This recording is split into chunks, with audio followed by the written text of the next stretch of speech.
Okay, so welcome everyone. We will announce the program for today. Our ERT dedicated to modern Qin, mirroring the past, concerning music composition nowadays. And the New York Qin Society proudly presents the final ERT of 2024, focused on the cool Qin and modern composition. Organized by our Vice President André Ribeiro, this online event titled Modern Qin, Mirroring the Past, it's scheduled for November 17.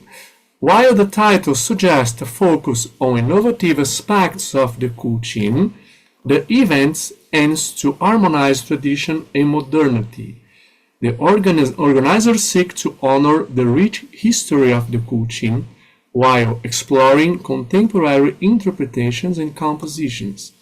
The Yachi will feature performances of both traditional and contemporary Kuchin pieces, showcasing the versatility and adaptability of these ancient instruments.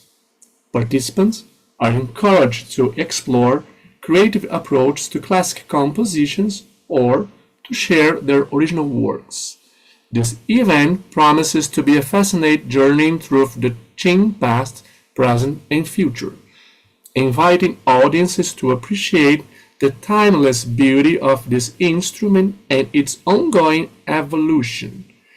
We have four presenters today: Nina Starostina from Moscow, Russia, Dominic Exerley, I pronounce it wrongly, so you correct me after, and now from Saigon, Vietnam, Hippocrates Shinnan, I don't know, from Hong Kong, now US, and Jin Yong from Singapore, now in Finland.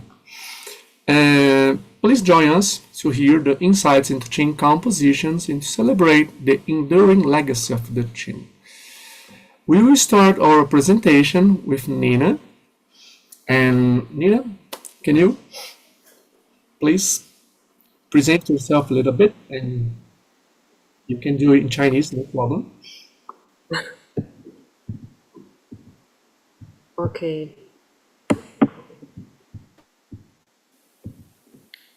Can I write the presentation? Yes. Just make a very short presentation about yourself. Just very short. Could be in Chinese or how you prefer. While she's doing that, Andre, maybe you could tell us how you met Nina. 你们怎么认识? Yes, that's wonderful suggestion. I met Nina on Facebook. Just reading your posts and see the work she has been doing with Qin. If I may say, in a very traditional good way, with a few words, a lot of work behind, and so I don't know, enchanted by this, way of playing and devote to Qin and transmission and sharing knowledge, but in a very short way, very humble. And I found this is a quality that I most appreciate in players. And so I think we have 2 years that I see the first Nina's post. I can't remember right now, but I think 2 years ago. I start to follow her. That's it. Nina?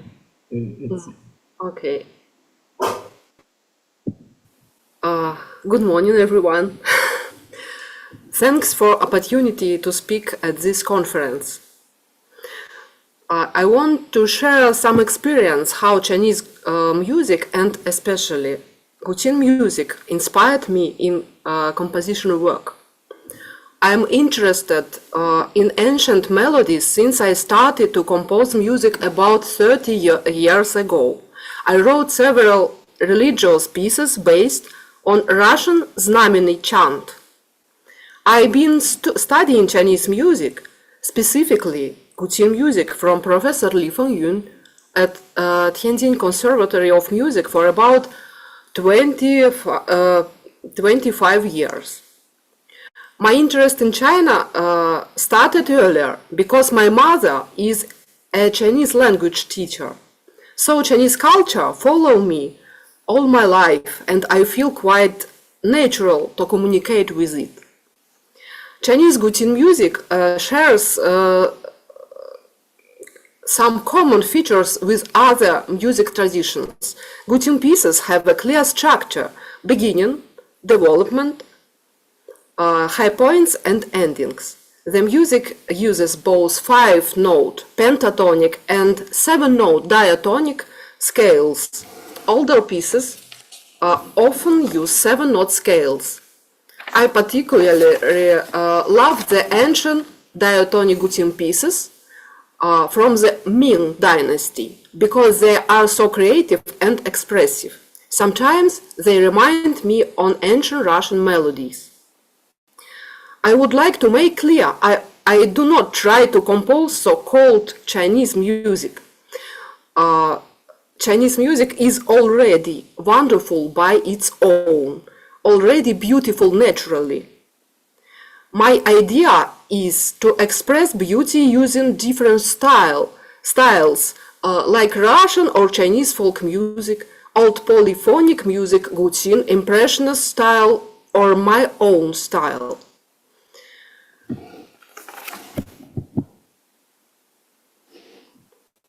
Since year 2012, I wrote several compositions which were influenced by Chinese music.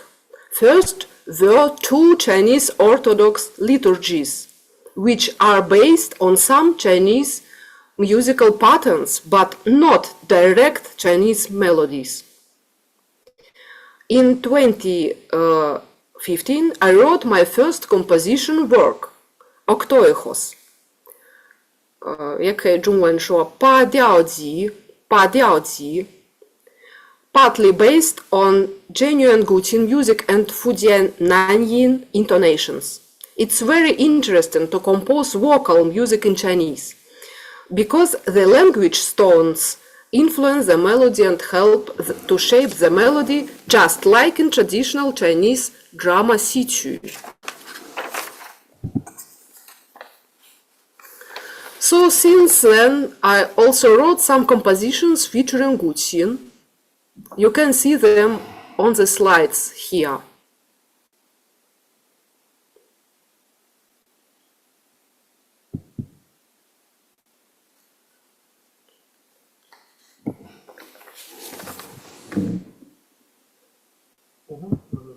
When using Guqin melodies in my work, I follow these principles. First, I keep the original melody unchanged. Second, extract the original melody's intonations and combine them in the texture of the other instruments. Third, each voice, each layer of texture has independent development.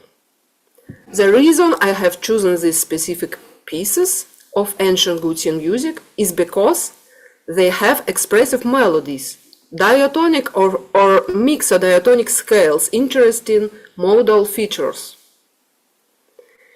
I would also mention that Guqin always needs amplification because it's naturally very quiet. I would like to share with you first part of my quintet for Guqin, flute, violin, viola, cello, and cello theme poetry, 3 paintings. The quintet has 3 parts. The first part you will hear is Orchid and Wormwood, based on the lyrics Wen You by Dewey. Here at the very beginning we hear the melody of the earliest surviving piece for the Guqin, Lonely Orchid, Youlan.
Nina, you are muted. You're trying to share the screen or something?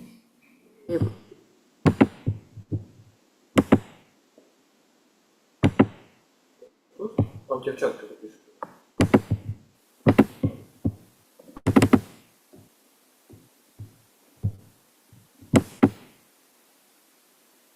Ты в чате напиши, когда в эфире.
Nina, can you hear again, but in this time you share your screen and click share sounds so we can have better quality for audio. We hear your music now, but with a lot of interference because it's just, we are hearing listen through your, how can I say, the sound box, not sound box, but if you just share your screen and click to share sounds too, and we can hear with more quality. Can you do that?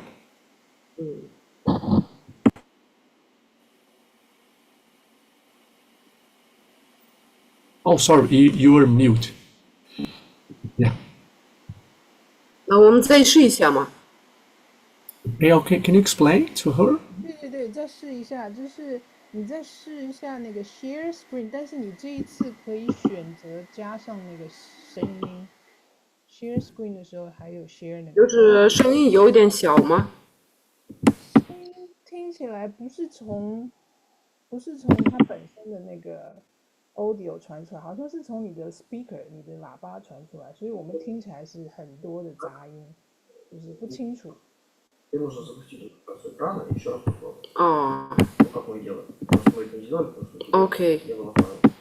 不好意思，我们再试一下吧。 Ну, мы говорим, конечно. 它应该有一个设定是可以直接传输你的 sound file from your computer。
Nina， Yeah, this thank you.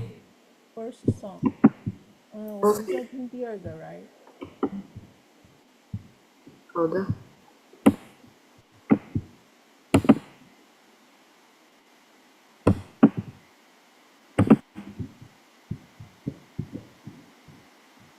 对，好像那个 string other string comes in，就是其他的弦乐器加入的时候，声音就开始变得比较。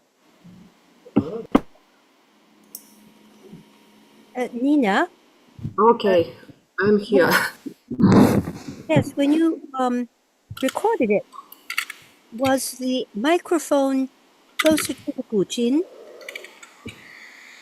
or did you record it in layers? First guqin, and then the other instruments came in one by one, and then you added them together on the tape, or did you record it 我们都录在一起的，同时录，是的，是都在一起录的。有一个曲子，其实有一个曲子单独录了一个古琴，单独的录了别的乐器。但是这个重奏的话，那我们是一起录的。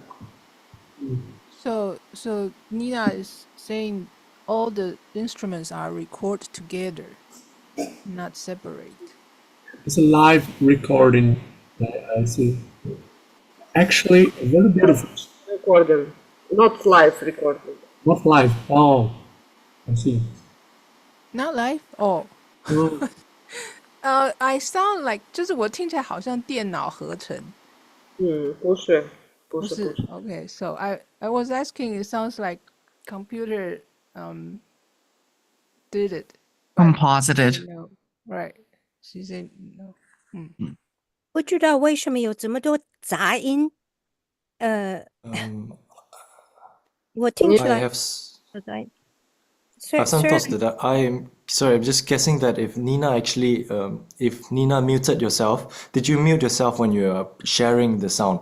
Because if the sound is going through your speakers at the same time and it's also captured by your microphone, even if we are sharing the sound, it will still cause those distortion.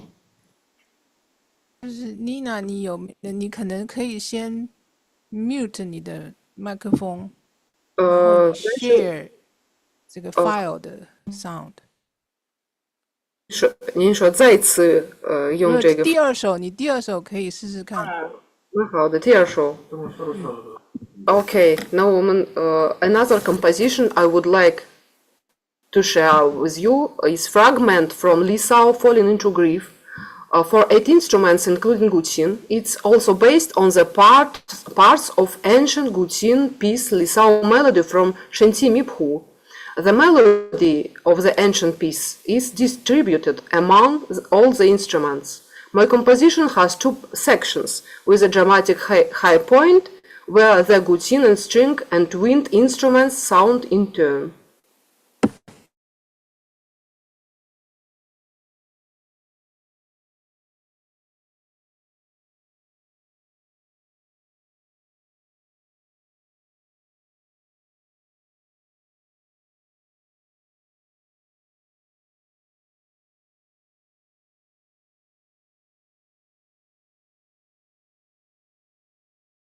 Nina, are you there? 你还在吗？ oh, wow. I'm thinking I was frozen, but yeah.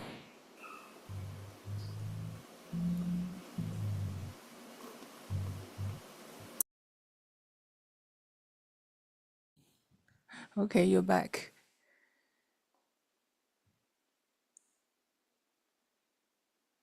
你现在有在播放吗？因为我们没有听到任何声音。所以你的声音是从你的麦克风出来的，而不是从电脑出来。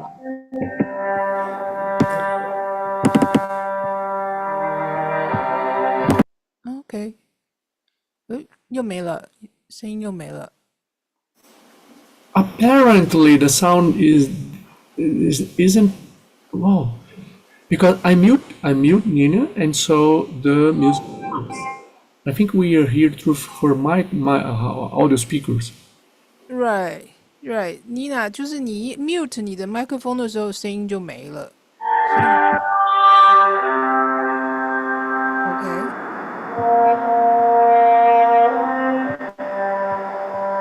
那我们只能这样先听听看。So we can just listen like this.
OK，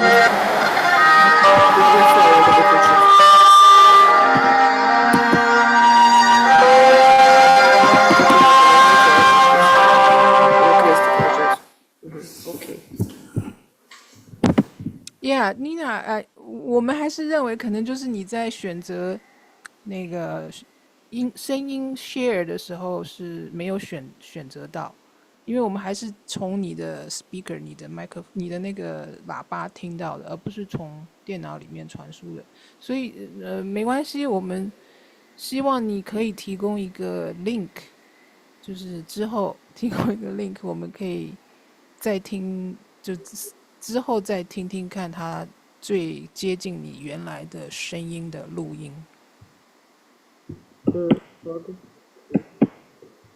But we can，但是我们还是可以听到你的音乐组合。好 I'm sorry for the inconvenience. That's okay. We can appreciate the how like they all said, we can appreciate the structure of the music and the quality, and sounds very good, incredible. The composition and work behind. That's why we are asking it if you have a more quality, because it deserves a better quality to appreciate more. Very beautiful. And I think we have a lot of questions about it. May I ask a question? Yes, please. Yes, the way you've introduced in the first piece, for example, first the guqin, and then I think violin or flute comes in second, and are they playing the same notes or in a different are they playing in unison when they come in together? That's what I'm asking. Or are they an octave apart?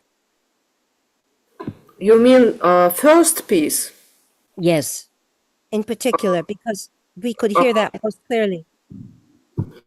At very beginning, flute and violin sounds together. And they are playing in unison. Yes. 以后就发展的时候 development 的时候 他们不在 unison 不在对有我提的这个4和5度组成的和声所以一开始是 unison 然后就用多声部的 harmony 有没有办法看谱？就是说以后方便不方便？就是说看谱就比较容易，听那个声音，因为我们今天声音不太清楚。好的我有谱子我有录音好像你组织的很有意思，就是说每一个乐器的 entrance 是很重要。It has almost a fugal, contrapuntal feeling. contrapunct yes 我喜欢 contrapunct 因为可以说这是音乐的生活没有 contrapunct 没有 polyphonic 那就没有意思我觉得谢谢所以 contrapuntal is the basic structure yes 谢谢我很想听另外一个 recording OK 那我可以发给你们录音我可以放YouTube link 我也可以发给你们好极了好的 Yes， 谢谢你 please send us the YouTube link。好的Jane have a question and he raised his hand.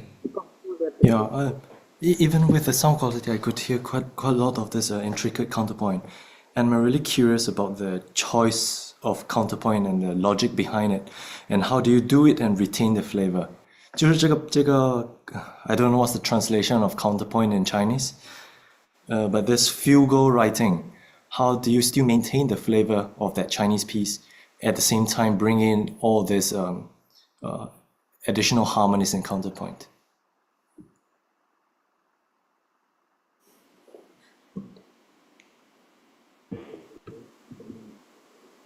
因为我就是我可以说中文吗 Okay? ？OK，我是专业学欧洲音乐，从14岁开始学欧洲音乐的 polyphonic style contrapunct，而且我很喜欢ancient melodies, Russian ancient melodies and Chinese ancient melodies. I feel 我觉得这个可以自然的结合，这两个不同的风格可以自然的结合。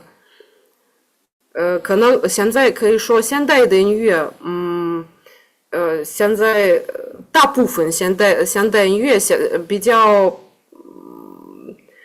可以说怎么说呢？没有办法了，已经就是创造新的已经创造不出来，所以我觉得这是一个办法。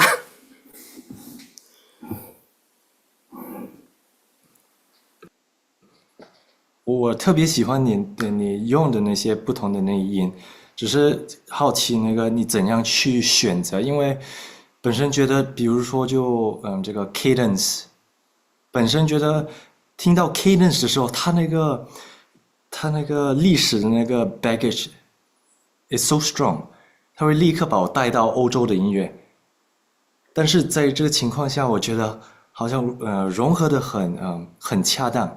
所以我很好奇，怎样去处理这个cadence 或不同的那个counterpoint。你说中国旋律的 cadence，就是和那个西方的那个 cadence。那 cadence，你如果说古典的 cadence，欧洲 cadence 的对，话，欧洲。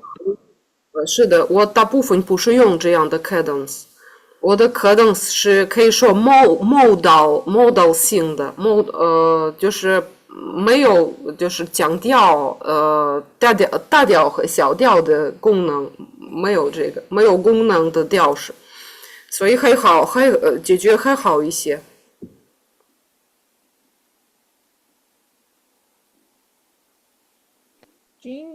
Jin-O, can you translate in English? Because Nina is dealing not with the cadences from the classical period and so on, and Baroque time, and is dealing it with modal resolutions. So the use of the clausula and all that allows for this combination between this Chinese and Western fusion. Thank you. When you Yes, say modal cadence, you mean something that is to the effect of imitating the original mode and the original styles of cadences used in Chinese music that is evident in the piece. 你用中文 OK，你说那个 modal cadence 其实是一种模仿原作里面哪一个调式里面的一个开值或者是收值的方式吧？我刚才提的您说的对，我们俄罗斯 ancient znamenny chant 跟中国的 monody melody 有些共同的地方，就是 clausula 就是 modal cadence， 所以我就从小就用这个原则。Uni, can you translate in English? Right.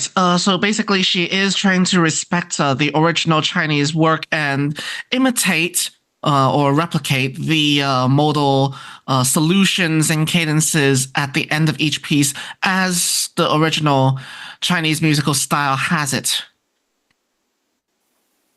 Thank you. who was asking the question before Uni came on. That person who was with a male voice. Jin O. It's me, Jin. Oh, because he's not on screen and we just hear a voice. I see. Actually, 他提到这个 cadence，您在想，你在听，在你的耳朵、你的脑筋在听那个声音的时候，是有意识模仿中国古代的或者那个古琴的cadence，或者你是比较spontaneous，就是说自然而然。自然而然，而不是说啊，我一定要这样子做。我想你的你想出来的音乐是比较是跟着你的耳朵，而不是跟着一个一定的 structure，也不是中国的，也不是外国的，已经变成你自己的。那当然有 structure，没有 structure 就没有形容，那就也没有意义了。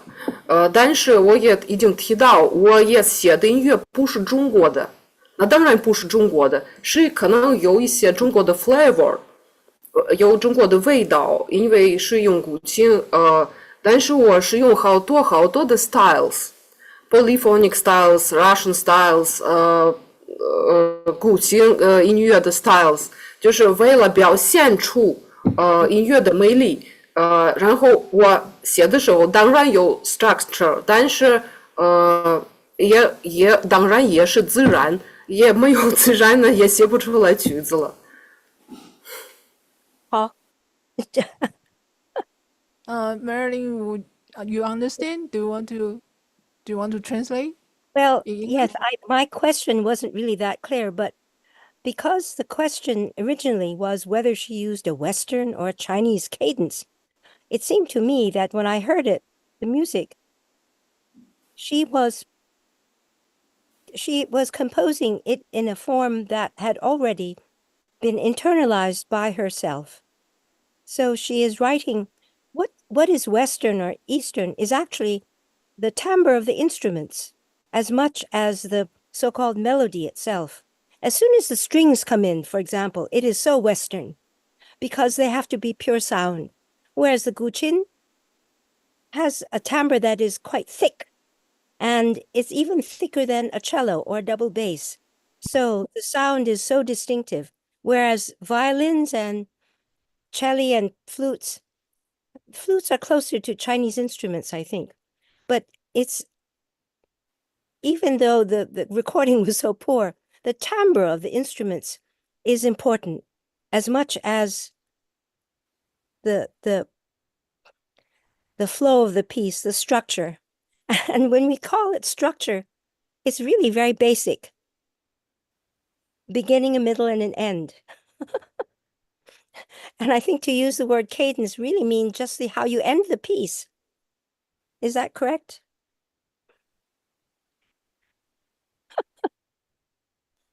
I'm extrapolating because I think this discussion, without seeing her score, I think our talk is very empty because the recording was bad, and we really need to see what the music looks like, even in Western.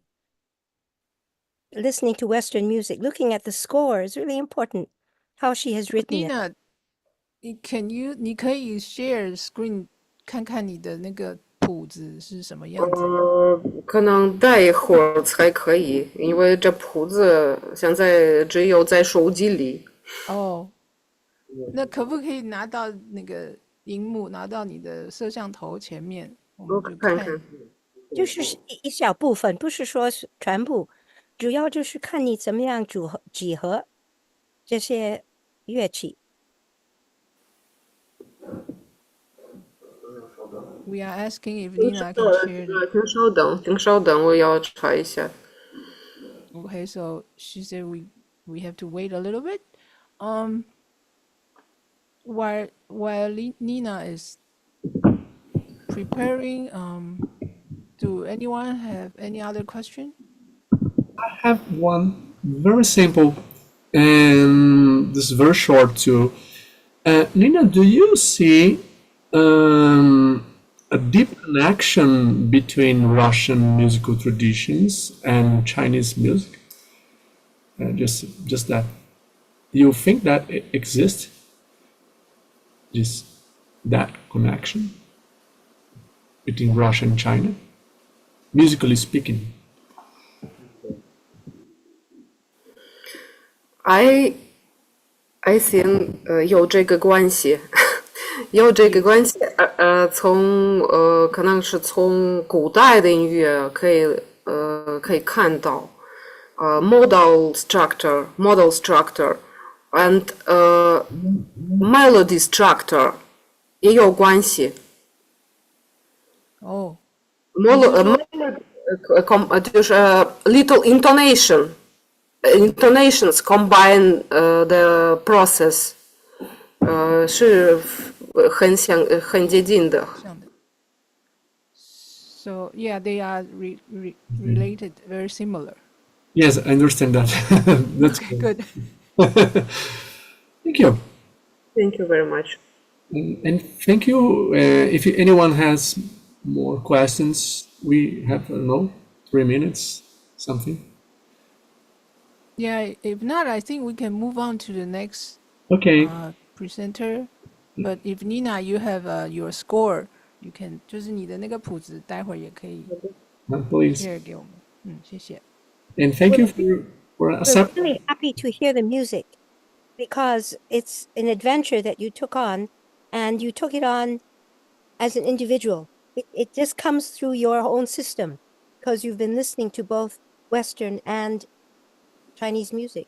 因为你完全听有所谓西方，就是你的自己俄国背景和在中国住了这么多年，你已经听了很多曲子，都融合在你一起，我觉得是已经可以听出来，所以我们很高兴听到了，谢谢。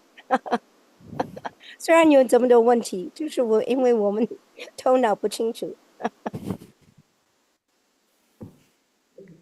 Thank you. Thank you very much. Okay. Began. Thank you. Thank you, Nina. So you now have our second presenter, Dominic Exerley. I'll put you on a spotlight. Can you unmute your microphone, please? You were mute. You need to check, uncheck. Unmute my microphone.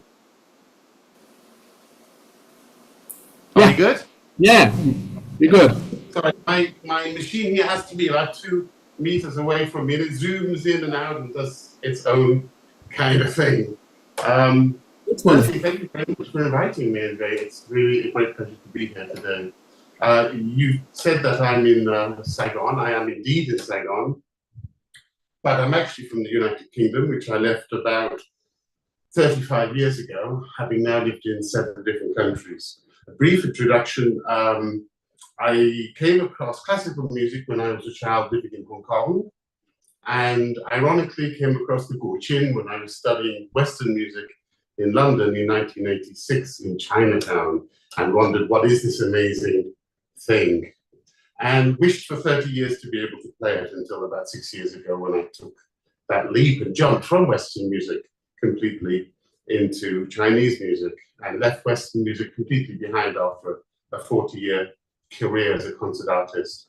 I'm a silkstring player, and I suppose most of the work that I've done with Guqin is probably Ming or before Ming dynasty. The composition which you have a recording of, because I didn't want to have any technical problems in respect to recording, is a song, Chong Hong. I was visiting my instrument maker, Tsu Ya Chong, in Henan province in February, and he took me to the Yellow River. And again in July, he took me to the Yellow River. And my feelings about the river are quite strong insofar as the sediment which they drew from the river to make bricks in order to build their homes, to which they had life given to them, was also ironically the very same river that through flooding, because of the same sediment, killed probably around 13 million people over the few past 1,000 years. So for me, standing on the banks of the river, and on my second visit, actually on the riverbed of the low tide of the river, and touching the water myself, and looking across the river longfully, as one does in perhaps Chinese culture, look across a river into the distance where there are people we don't know, into the unknown, into the unfriendly area. So for me, it was quite an emotional meeting the river itself. And particularly in respect to what John has written about so much in respect to compositions of Wuqin music, perhaps being more really of a developed improvisation.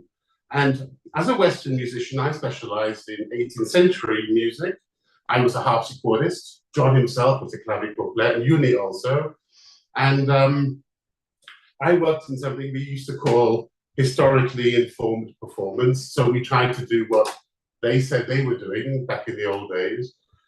And did that for a long time and decided that when I came to the Guqin, this was not something I wanted to do because I didn't think really it was a very viable way to approach music.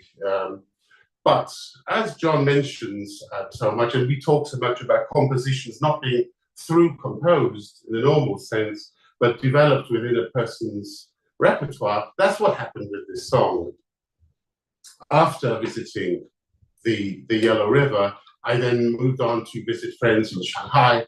I went to visit a string maker in Huzhou, and from there I went to Kunming and then to Dali, where I was supposed to take some rest. And on the lake there, I started to play with some sounds and developed it more and more as I was going along. And I think in a very natural way, which is what I kind of used to do with improvisation as a harpsichordist. I would work within certain forms in the harpsichord world, normally, be it a sarabande or a couronne, which I would then create, knowing the particular structure. And I decided simply to let this go and just be an improvisation which grew and grew. And there were some things I brought into it. My camera is moving around, which is what's in the iPad, but there were certain features which I liked to use quite a lot. And even, so I've got a lot of do-re involved, which is in a way imitating what Sebastian Bach says of all music is mi fa mi. There are some moments where I'm trying to draw down on a string, which you probably can't hear with this microphone, all the different overtones springing around, almost like sirens from a river, or sirens even from a modern ambulance, of the deaths. When I was the first time at the Yellow River, I was introduced to a small little white pavilion. And in that pavilion, apparently, Mao Zedong used to go to measure the depth of the river, to control it. All emperors, it seems, had this relationship with, not that Mao Zedong was an emperor, but had this relationship with the river. And as you come to the river, in the bend that I was, in Henan province, just a little bit east of Kaifeng, you see a large amount of dikes carved into the landscape as you approach the river for about 5 kilometers, probably to absorb this horrendous flood water. And so as the piece developed, it kind of took on its own shape. It indeed, as perhaps Ming music does, it kind of develops its own way. I wasn't intending to produce a particularly modern song. I was intending really to just see what my hands did. I've had to train my hands over these years to do certain kinds of things that people do on Wuqin, certain kinds of finger gestures, clusters of notes using certain fingers in groups. And these become a little bit like licks in a jazz musician's world. And they kind of did what they kind of did. At some point, I decided that improvisation wasn't really the end product intended, and so I started to write it down. And I just sent you, if you don't have it already, the 3 pages of manuscript that I've notated this song onto. I don't know if you can show them those 3 pages onto the screen, but perhaps you'd like to play the video for me and see what people come across with it.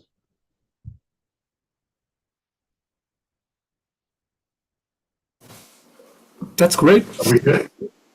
Yeah, a lot of information. And Dominic, do you like that I can I share your music right now, or you have something to add before that? I think I've already said sufficient really to introduce the piece of music. It's a lamentation, if you like, over the yellow, and perhaps you could play it and let people see what they think about it. I see. So maybe we can share the video right now, and so people can create a connection between what you said and what you hear and listen to. And so I have many questions too.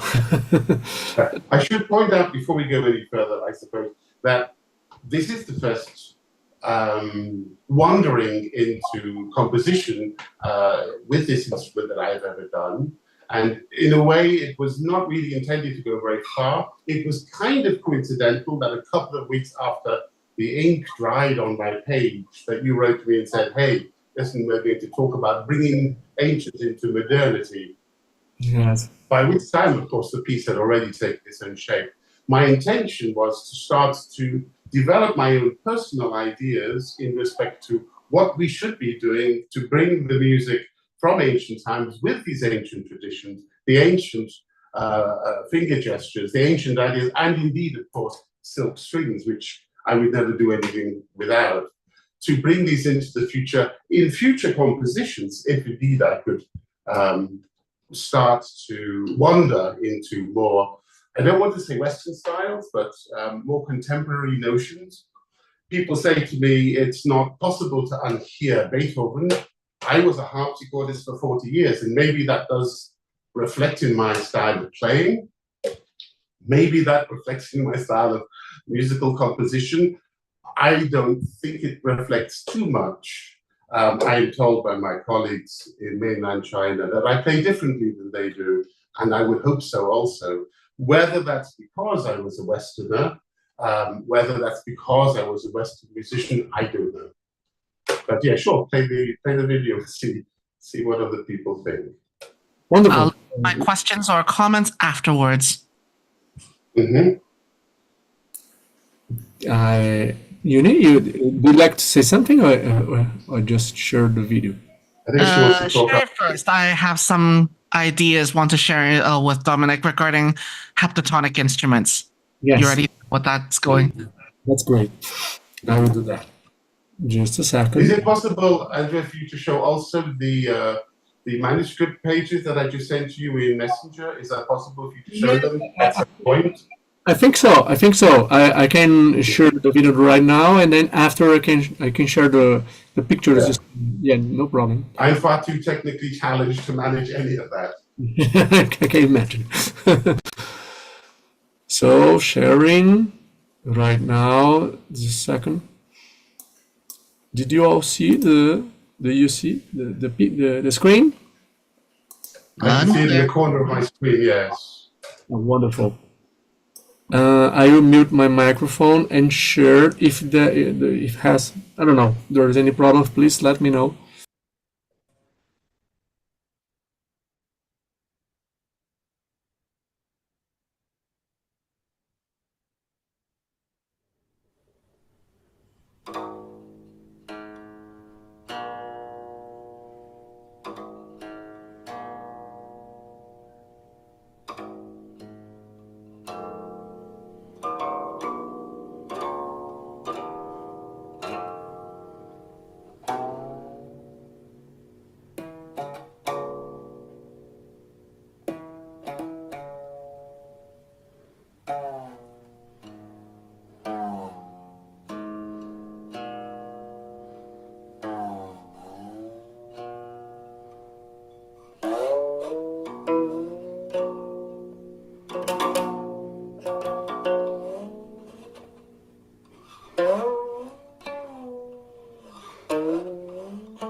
Thank you very much for listening, everybody.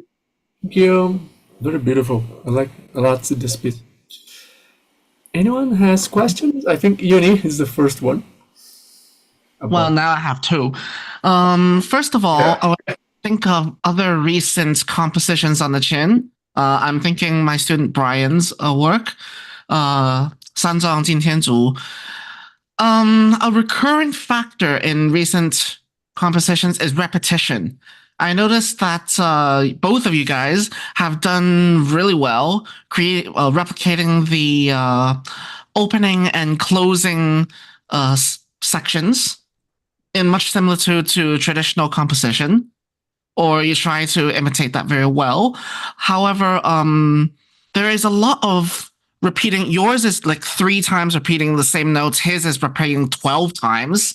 But is this intentional? Like, this is something that's at least traditional, like pre-ROC period compositions would not dare to really use. I'm not sure that they wouldn't dare to reiterate melodic fragments, but it's what I would refer to it as, that I'm reiterating quite intentionally. As I mentioned before you listened to the music, I showed you on the instrument the primary intention, the cell, if you like, of the composition. And this is perhaps a Western kind of thing when I look back at the work of Johann Sebastian Bach, who taught me how to play the gutschin. When I look at, for example, the Prelude Adagio in Fugue in E flat major for Lautenwerk, as it's there called, you can reduce the whole piece down to Fa Mi, and this repeats itself throughout in more and more obscure ways. And here we're dealing basically with do re, do re. It is absolutely intentional to, if you like, I don't want to really say it's an idée fixe in the Wagnerian sense, but that is essentially what it is. It is that movement, and you will see sometimes it's also in harmonics rather than in open strings, which are the sounds of earth. And of course, the sounds of heaven are those which are in harmonics. I suppose my concern lies more with not exhausting the motif. One doesn't want to exhaust it too much, but it comes in various different places in various different ways. And as I just said, we have open strings, which is earth. We have closed strings, which is man, and we have harmonics, which is heaven. So I'm representing the very essence, really, of what gutschin is all about, which is the union or the marrying between earth and heaven, with man and gutschin in the middle. So it was quite intentional. Yes. To that effect, I think you definitely did very well on mixing the 3 timbres together, which leads me to sort of my next question. How ready do you think are you for something that involves more heptatonism, perhaps in the future? Perhaps try a heptatonic tuning.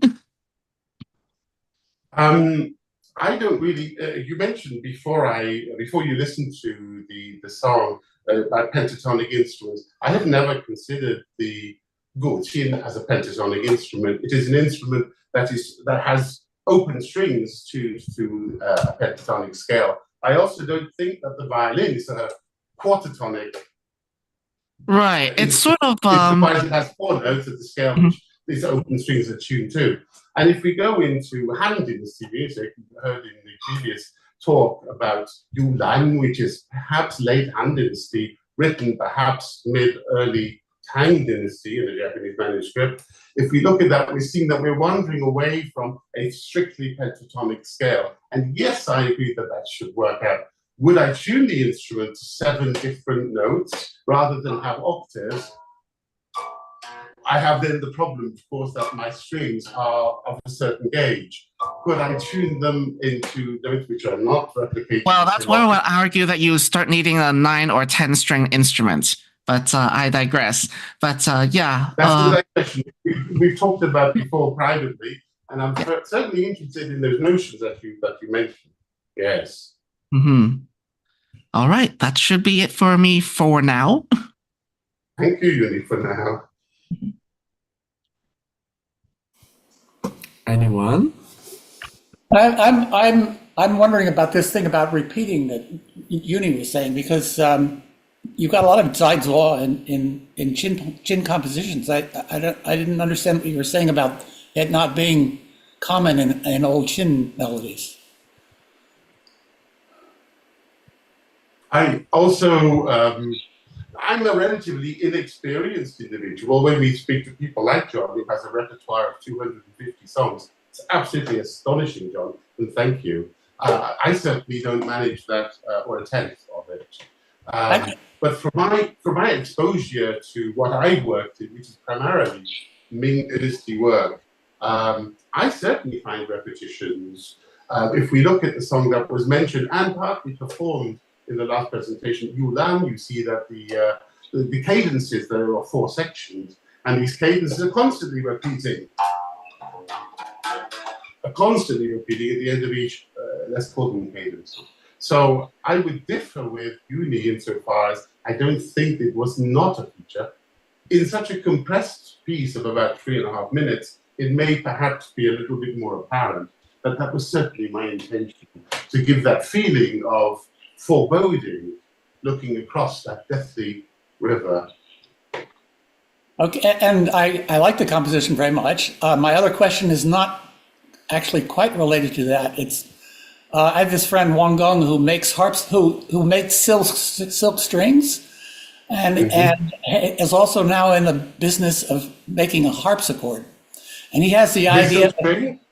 Sorry?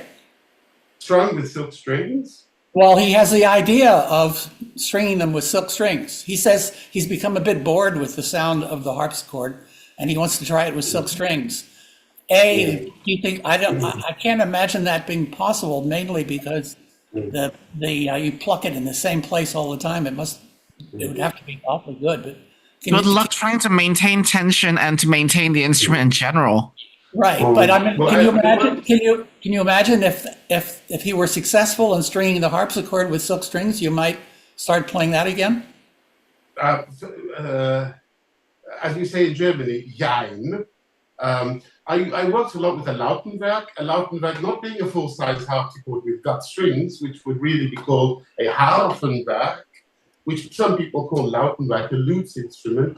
I played an instrument which was using actual lute strings from lutes, and the instrument was all of 1.5 meters long, if so much. And the strings were also fretted onto the board, and they were made of gut, using croker, which was of course traditional at that time. The problem we had with the gut wasn't so much the point of plucking and the wear, but it was simply due to the humidity. I mean, it's an impossible situation when you have 63 notes or whatever they have with 2 strings per key, and they're all gut. I mean, if somebody breathes into the instrument, it's out of tune because of the humidity from the breath. I would suggest that would happen with silk.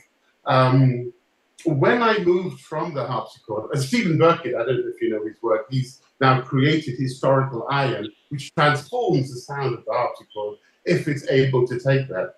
The tension involved in normal harpsichords to get those pitches up, I don't think silk would tolerate ever. But if it were to, would I be interested in playing it? I'm not really any more interested in being disconnected from my strings. I spent 40 years lusting to play the fiorbo, to get my hands on those strings, and now finally I do. And I think, as Van Hullik rightly points out, I no longer need my daily dose of Bach.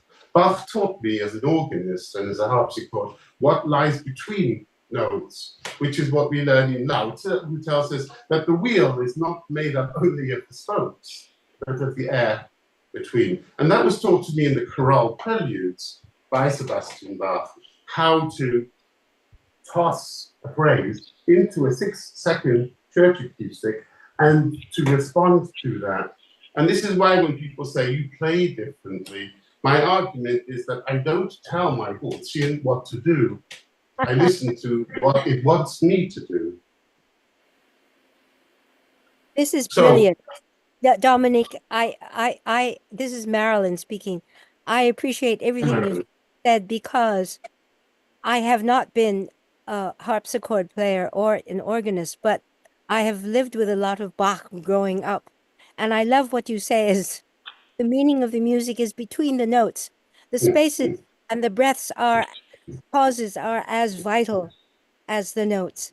And I loved your composition, partly because you were inspired by natural phenomena.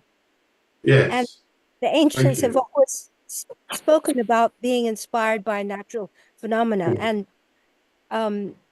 you mentioned having gone twice, and you've entitled the piece, and also as a sorrow because of its destructive power. So I really, I liked your piece, and I think the repetition is necessary. It's not repetition. It's reiteration. Yes, it's a rhythmic reiteration. Yes, the word repetition is not appropriate in this case, I think. Yes, but thank you. Yes. Your sound is really lovely. Yeah, I'm lucky to have very nice instruments, 2 of which I had to pay for, 2 of which were gifts. I'm very grateful to the Chinese people for those. But it would not be possible for me to use steel strings because of my maybe holistic attitude towards instruments, perhaps coming from that historically informed performance practice on the keyboard instruments. But it was an oboist, a Baroque oboist in New York, who used to say to me, the notes are easy, it's the bits between that are hard. Having learned this from Bruce Haynes, one of the great oboe geniuses of the Baroque oboe of the 20th century.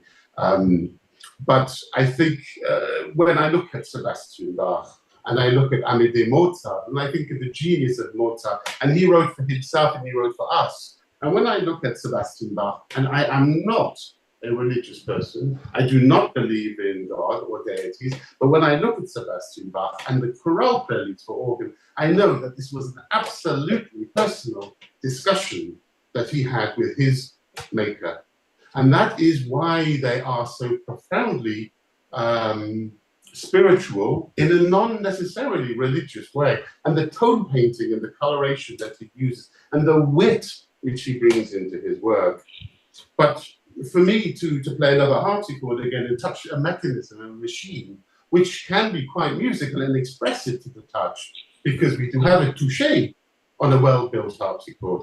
But in terms of silk strings on a harpsichord, I've just published an article, I don't know if John has seen it, on silk strings that I have tried, including the ones that he kindly sent to me. And I come across maybe only in July the strings that I'm using now, which are really quite remarkable. With very tolerate harpsichord tension, it's an interesting idea. What kind of strings are you using now, Dominic? What kind of strings are you? Strings made by Tang in Hochu at the moment on 3 of my 4 instruments, and the others are Qing Yuan from Chengzhou, which is north of the lake. And I've used those for about 5 years, and they are really very good. And they have only 2 disadvantages. They are not so stable in terms of intonation. I can tune this instrument and play it for moderately well for a day or 2. My home in Saigon is air conditioned. I maintain about 28 degrees at about 70% relative humidity, but they stay in tune, and I apply them the first time. I do not have to reapply them 4 times. They stay in tune. I normally apply them 5 semitones sharp of where I want to go, and I'm quite low. This is a G sharp on the piano, my bottom string, and that's why I like it, because I work this out using the yellow bell, using the measurements of my instrument, and so I come to this length, or rather this length on the 3rd string of the yellow bell, which is 14 centimeters. But also, as I say, I can apply them and not have to reapply them. And also, they're relatively stably in tune from day to day. I don't mind retuning every day, but they don't break. These have been on here for about, well, middle of July. I put them on in China, and it's now the middle of November, and I haven't had any 7th string breakage or 4th string breakage on the mountain. And all of the other strings. Is that a new instrument, or what is the date of the? This instrument is Paotong. I normally use Paotong instruments. This is about 5 years old, the Fushi. I have here also, by the same maker, I have Songni, which is also about 5 years old. The wood in each of those, and the one behind me, which is Shanmu, these are about 100 years old, of the wood, that is, but the instrument's about 5 years. This is made by Shidongshen in Yongqiao, and this is Shanmu, which is from a Ming temple. So we estimate that the wood is 400 years old. But this is very interesting, also might interest John, that the strings are made from raw silk from tussoboths that eat on oak in the north. So that is an interesting idea, that the moths Say that again.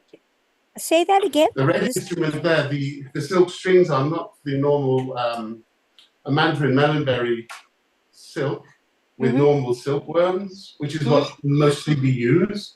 These are raw silk collected from the wild after the pupa has exited the cocoon. They are tussoboths that live on oak leaves, not mulberry or melonberry. And therefore, there's problems in the winding because the threads are shorter. So you can see little woolly bits every 10 centimeters or so on the strings, but they are really good sounding and also very smooth, surprisingly. So these are what I would call ice strings, insofar as they are translucent, they feel like ice, and they sound like ice. So this is really very, for me, it's what I like to use. I'm very happy with. In the piece, you had a lot of slides, which you were revel. Yes, we could see that. I particularly in that piece actually started to play on the first string intentionally to get some noise out of it. I really did want some noise, and there's one very, very long slide. But you see, we're getting a tone, not only a scratch. In some instruments or players, we're hearing scratches, not tones or pitch.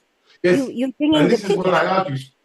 Scratches can be fun, Mary, but we also want to hear the notes. You know, it's unavoidable to hear some scratching.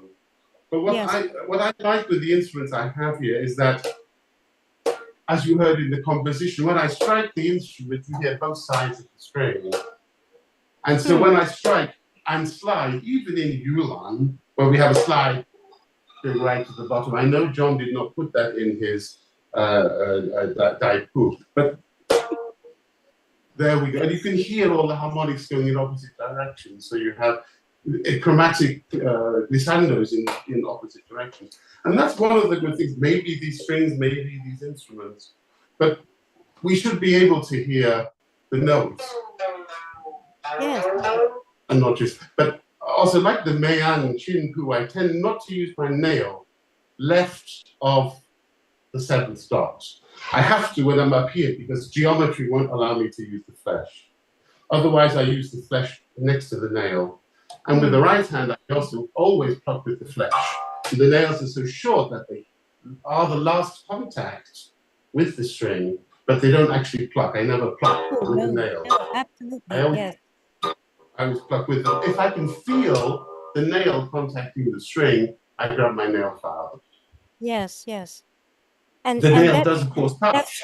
that's shorter life of the string too. If the nail is touching Yes. it should be the flesh. Yeah. Yes. I also, with these strings that I've been using, I created a Song Dynasty glue according to recipes which John has on his website, but I desiccated it, I dehydrated it, very slow process, into an extremely concentrated brick, which no longer needs to be refrigerated or frozen to avoid it going off. But I never use it. I have used it on other strings, that's why I created it, and marketed it and sold it worldwide. But I never use it on my own strings, never. I have absolutely no need for it. But this is also after a long time of trying out different kinds of strings. These ones I have here from Chung, these are about 1,100 RMB. The Qing Yuan are 2,000 RMB for one set. So it gets kind of pricey. Yes. Well, but they never wear out. I mean, the only problem I've had with the Qing Yuan is that they get shorter and shorter where they break on the bridge until the seventh string is too short to use and it needs to be either braced or replaced. And they also go off after about 2 years. These ones I don't know, the Chang, because I've only had them on here for what, 4 months. So let's see what they do. You know? But we should hear the sounds of the strings. Not just sound. And microphones, as you see on my video, they pick up the scratchiness a bit more than they should. I keep my microphones about 1 meter away from the instrument. I use micro diaphragm condenser microphones in addition to an XY condenser microphone. So I have 4 microphones in there, but there's no sound adjustment in the computer afterwards. But they pick up a little bit more scratch than they should. That's very interesting what you're saying about playing without fingernails, because when I've broken a fingernail and I've tried to do that, I've never succeeded. Have you always played that way, or did you start out? I have fingernails in the right hand, but they're extremely short. And what you find a lot with modern players who use steel strings is that they will play horizontally across the string using a nail, and there's nothing worse. Because to capitalize upon the vibration, to get that onto the mount and into the box, the string should be vibrating, or should we say oscillating, vertically. This is not possible. But if we strike the string towards the lacquer at 45 degrees, and we have a nail which will push it just a little bit more upright than 45 degrees, we're capitalizing on the best possible angle of vibration or oscillation of the string. So I press with the flesh, but as the string moves around the fingertip, it touches the nail. So the nail is the leading edge, if you like, of the without. If I use my little finger where there is no nail, it will be quite different. Yeah. So the nail is contacting the string, but it's not actually hooking into the string and plucking. And I have no sensation that the nail is touching the string at all. But if I break a nail completely, which is now rare, I use imitation nails. I glue on nails, but it's almost never happens. In the right hand, on the thumb, and this is what people always say: you have no notch in the thumbnail. Maybe that's because the strings are so smooth, or maybe because I never really used the thumbnail west of the 7th or even the 6th dot. I only use it when I absolutely have to, because geometry, and also up here, you kind of need it to give just a little bit more brightness. But I don't use it much as they recommend you don't need the Mei and Chimpu. What is section thumb? What does all this mean? Everything that you're discussing is of great interest, and I'm surprised, John. You always have mentioned that your strings start to fray and split, and that's because you have too much nail contact. But I never dared say it to you. Now, Dominic. It could be, but I also kind of remember. I don't remember that being a problem when like 50 years ago or whatever it was when I first started playing. And I wonder to what extent that might be the quality of the strings today. Well, John, yes. I mean, as I said, in academia.edu, you can see the article that I published maybe a week ago about the strings that I've had experience with. And some of the strings, like, for example, I don't want to mention names, but let's talk about a Japanese string. Before you say about the Japanese strings, you mentioned the ones made with rice glue, but nowadays Yes. they make them with also with the what Fish is it? glue. Yeah. Fish glue. They also Yes. make them. I haven't spoken to him. He was a very, very sweet man. He used to write to me quite a lot and send me strings when they broke. But those frayed quite a lot. The strings, which I want to say they're from Sichuan, that they're using now in Taiwan, Ping, for example, Ping, they have the problem that the core is coming loose inside of the winding, which I've experienced also in some strings, and I don't remember which. But these are problems I never have anymore. Somebody came to me in Berlin some years ago with silk strings, and the threading was completely gone on the overwound strings in the middle of the instrument. I just don't have that experience anymore, ever. I've had it at around the seventh dot. With certain strings, it wears so thin that the string sort of chicanes over the seventh dot, and therefore it buzzes. But I don't have that with these strings that I've been using. The Qing Yuan from Chengzhou, which I've been using for 4 years now. I don't have that thread. And where I play on the right hand, you can see it's a little woolly. I don't care what it looks like, and it doesn't look very woolly, but they seem to work. They seem to keep going. For me, there are many important things, and one of them is the response to the wood. These are standard gauge.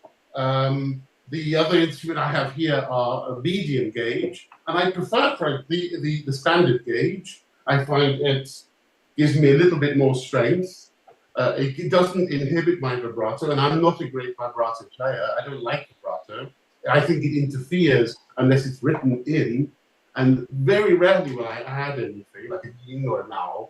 But the relationship between the player, the hands, as they may or may not be, the strings and the instrument, and some people have resonating chambers on their tables and so on, and I normally would play on my lap, if I can, and here I just have a piece of oak, which is about 1 centimeter thick, on a table. And I prefer not to spend $15,000 on a guqin and then have a $200 or $20 Palpong table destroy the tone.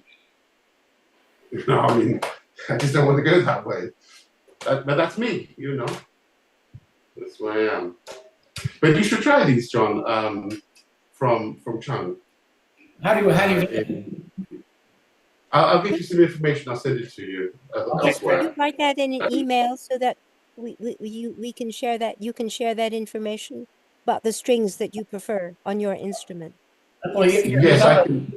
You'd be on the list, right? Your email address must be on the invitation to yes, this. It must be somewhere there. Yes, I can put you directly in contact with the two string makers that I've used, the Qing Yuan and I like these. I also like the man. When I went to his house, it was so simple. There was even no flushing toilet. A really, really simple man with a missing thumb on his left hand. So he's obviously been working something. And he just works there with his son now, out in the middle of absolutely nowhere. And his home, his workshop is so simple that even that in itself is attractive to me. I don't like mass-produced things. One of the reasons that I chose this instrument maker, Tsuya Chong, was having seen a video of him some 6 years ago, and having worked with so many instrument makers in the Western world, the way he spoke and the simplicity and the purity of what this kid was doing in the village struck me as interesting. What celebrity, big famous names in the world of harpsichord making or chin making in Beijing and beyond has absolutely no interest for me. I'm just not interested. I want to see the dirty fingernails of the village man making his instruments. Yes. And he and I for the last 6 years have been talking most days. Dominic, Dominic, you have a great deal to say on this subject. We would like to see an article about it. Maybe you've already published such an article. I published on strings last week, I think, or the week before, Oh, please in give us the reference. academia.edu. You'll give us the reference. Thank you. Sorry to interrupt. You need to move on to the next presenter. But thank you, Dominic. There's a lot of information. Very, very, wow, spectacular. And thank you for joining us and to divide something of your experience on chain playing. This is a very beautiful piece. I said that. Thank you so much. Yeah. Thank you so much for talking with me, for allowing me to join you and to enjoy It's a your pleasure. presentation It's a and to pleasure. speak also on my own behalf. Yes, with your background expertise is very valuable to us. And I have a question, but I will write to you. So, By all means. thank you. It's possible for you to post those 3 pages that I've sent to you so people get a view of it, or perhaps even are able to use it at some point. Okay. Yes, for sure. Yeah? Okay. Yeah. Thank you very much once again. Nice to speak with you, John. Marion, nice to speak with you. Nice to see you, Uni. Thank you. Now, Payal would like to introduce Chian for us. Payal is there. Okay. Oh, you. Oh, me? yes. Next speaker is Hippocrates Jingnan. Jingnan, can you unmute your mic and talk? Hi, can you hear me? Hi. Yes. So can we change the spotlight? Or maybe Dominic need to mute your mic. Okay, I'll try and mute my mic if I can get Thank to you. it.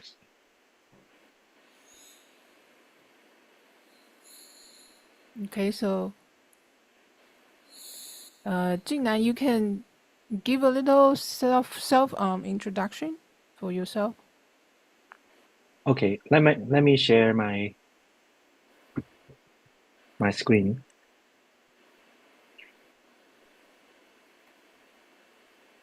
Can you see my screen? Yes. Good morning or good evening to everyone. My name is Hippocrates Chang. I'm a composer and music theorist. I'm very happy to be here to share my chain compositions, Serendipity, with all of you.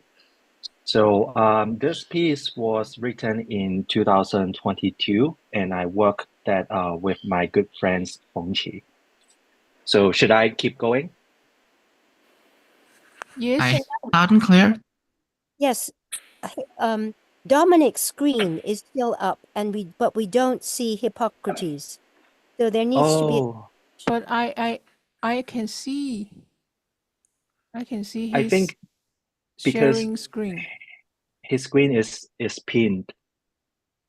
Oh. Is Ralph around to Um, unpin or? has to be Andre? due with the host.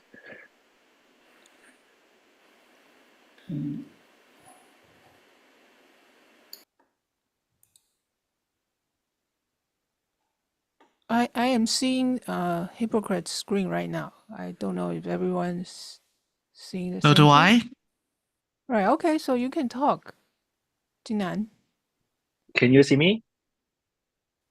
No, we see your screen, so Okay, okay. yeah. So again, I'm sharing my piece Serendipity with all of you. It was a collaboration that I did with my friend Feng Chi when we were in Indiana U. So you can see that on the right side, there's the pictures. We actually performed this piece in different occasions, some concerts for Asian music, some concert for composition recital, which means like usually new compositions will be presented in this kind of occasions. Sometimes we also perform in some cultural events. So we have been performing this piece for 3 times, 4 times, 3 to 4 times, and in different occasions. So today I want to talk about more like how do I wrote this piece as a composer, and how do I actually work hand on hand with Feng Qi to create this piece. Of course, I have the music first, but we have a lot of interactions and conversations during that process. So I create a summary for all of you. I hope you can see that here. So in 2022, we were studying at Indiana U, and we happened to be in the same class that she is also taking, something related to music theory.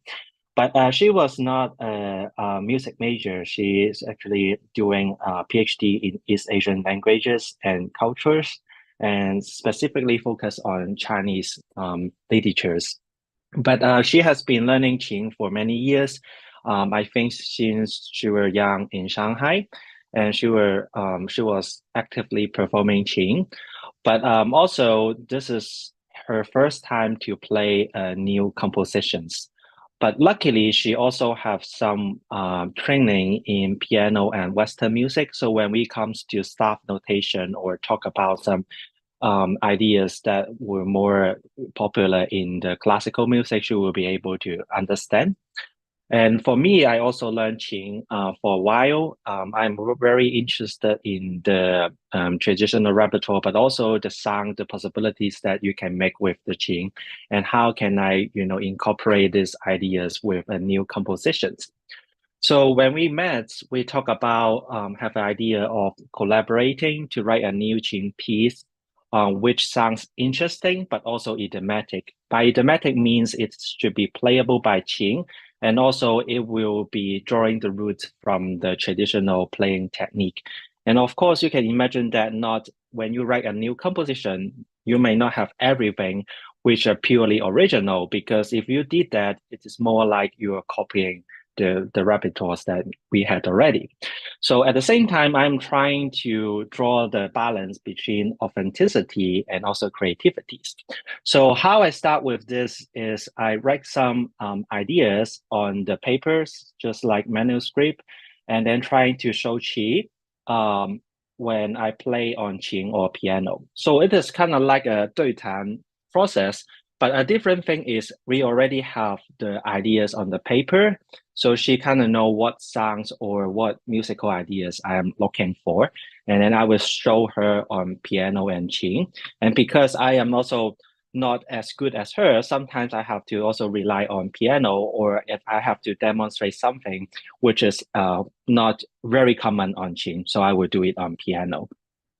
Then she will work with me step by step. She will actually try to understand these ideas first, because when you put notes on the paper or try to play something on Qing or piano, it takes time for the Qing players to also try to understand. And after that, she tried to learn it by ears or hands. So you can tell that at this point, basically, because with Qing, even you just put the musical notes, you have a lot of ways to play this note. So I focus more on not just the musical pitch itself, but the interpretations and technique. So that's why we have this process of Qi learning these ideas and trying to learn by ears or hands, and then make suggestions back and forth in terms of the technicalities and musicalities. So you can imagine that it will be a long talk every time when I bring some ideas, because it will at least take 3 to 4 hours, just both of us sitting there, facing each other, talk about music, talk about the ideas, or she will demonstrate something, and then I realize maybe these musical ideas can be executed in this way, maybe a better way.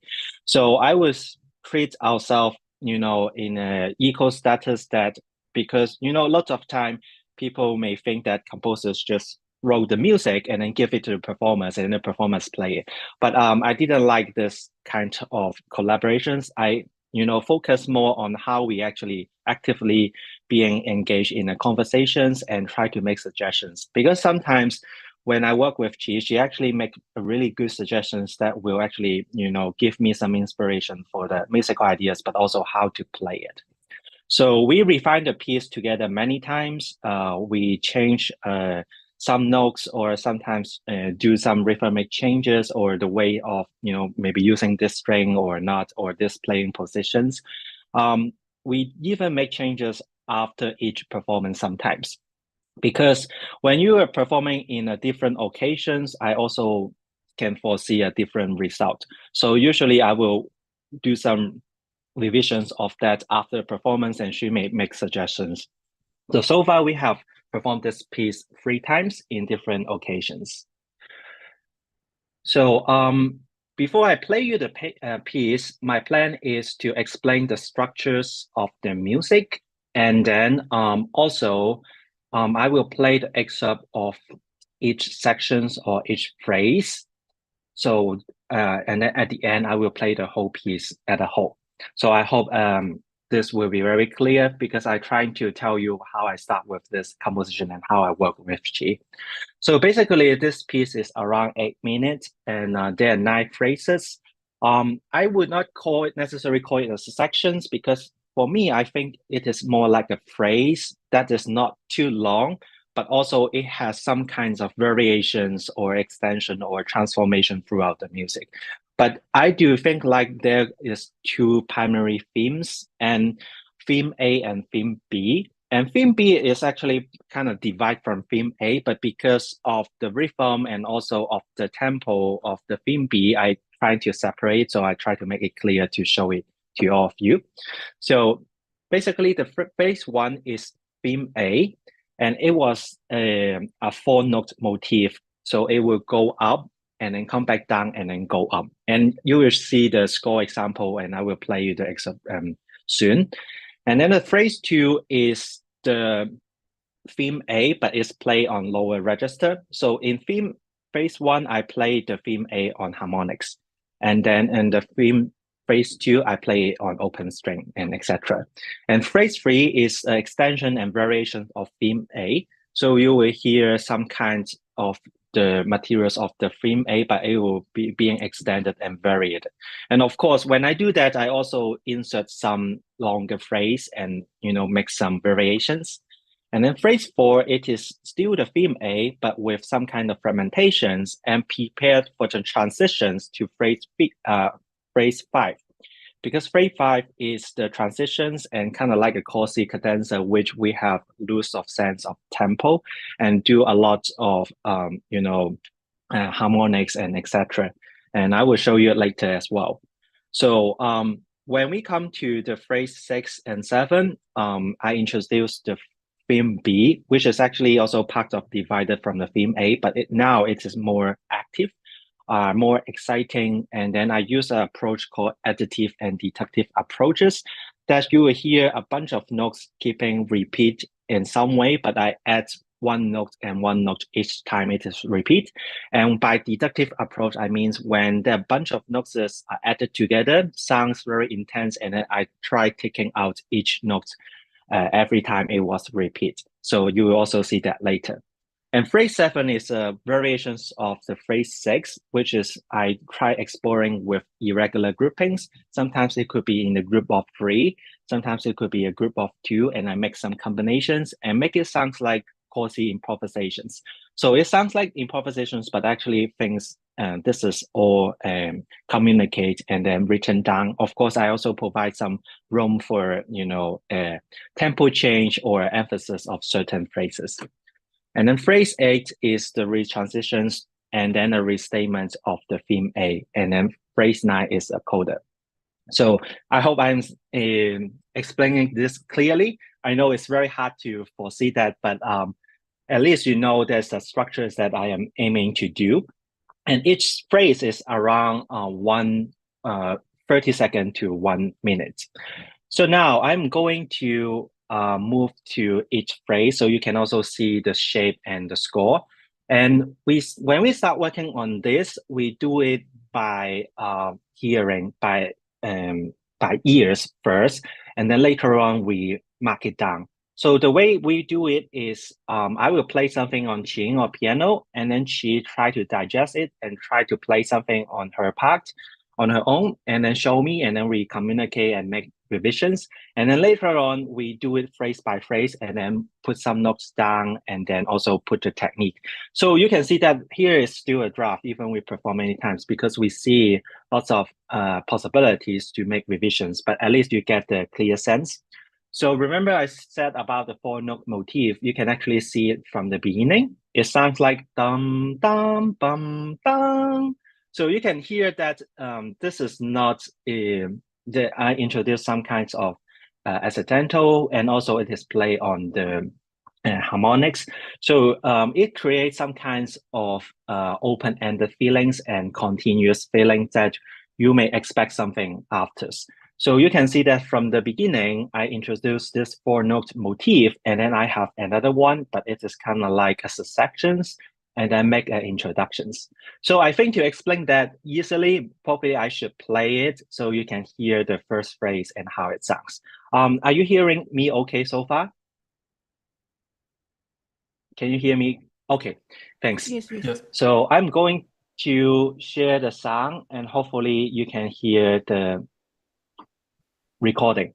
And if it is too soft, let me know. I also have a video files that may work a bit better, but I try my best to boost it to the highest volume.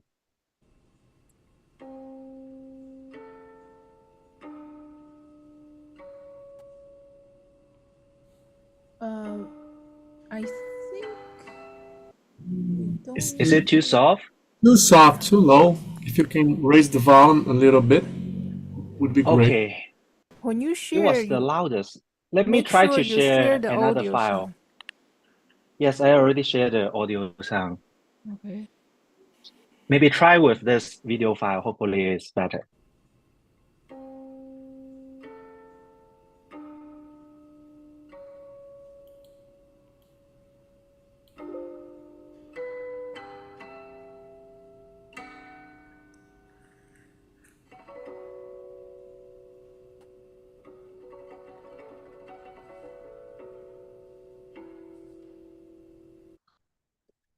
Can you hear that? Or Yes, still very soft? we just have to bring up our own volume. Yeah, it may be better to do that because the opening is harmonic, so it's softer. So I Yes. hope you can hear it clearly with the 4-note motif. And you can see that I repeat it, but in different transpositions and bring it higher and then bring kind of like an introductions with the harmonics, going up and down and come back. So when we come to the phrase 2, I kind of repeat the theme A again, but I do it in a lower register and with more sliding on the left hand. And I also extend the motif to make it more like a complete phrase, so like questions and answers. So you can see it here. I start with this 4-note motif, and then I bring it, but with more expressions and extend it on the left hand, and then I bring it to the answer at the end. So let me try to share the sound again. Okay.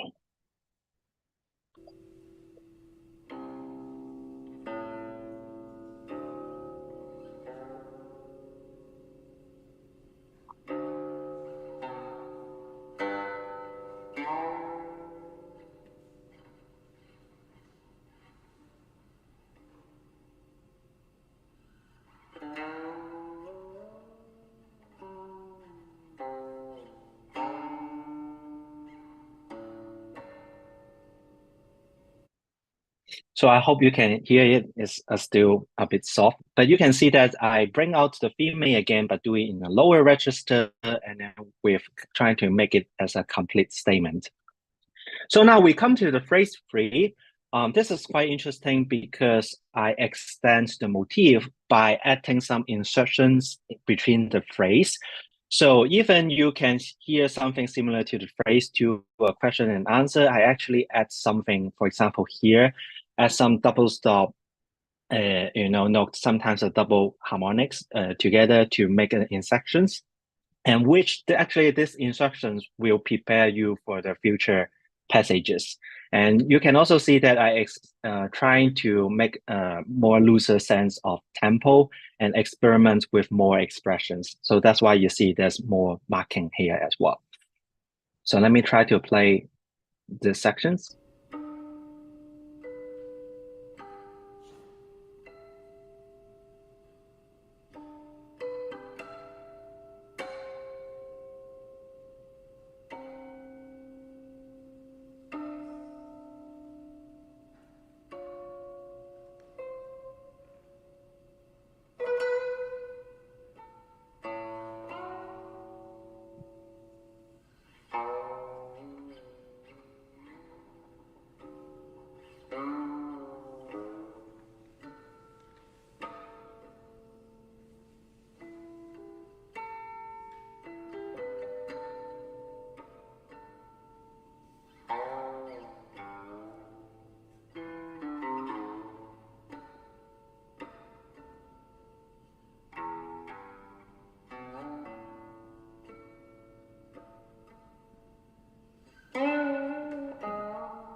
So after that, we comes to the last time that we hear the theme A. For now, is the fragmentations that I'm try to make a small conclusive statement because we are going to transit to the theme B. So this time, instead of I do it in a 4 notes motif, I actually extend it a bit. And if you think about in meters or beats, it is a prolonged beat. Maybe you think about 6 beats or so. So you can still hear that 4 notes motif, but it is being extended.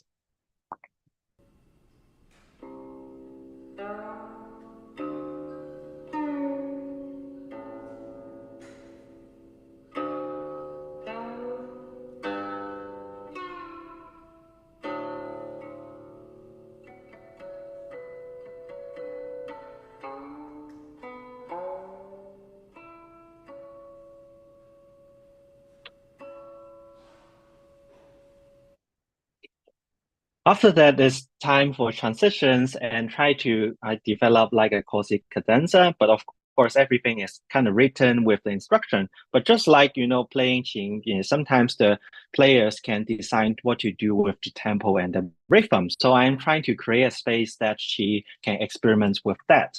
And every time when she did that in different performances, she did it a bit differently. So I'm really happy that, she has the space and she also enjoyed doing that as well. So I'm going to play these sections.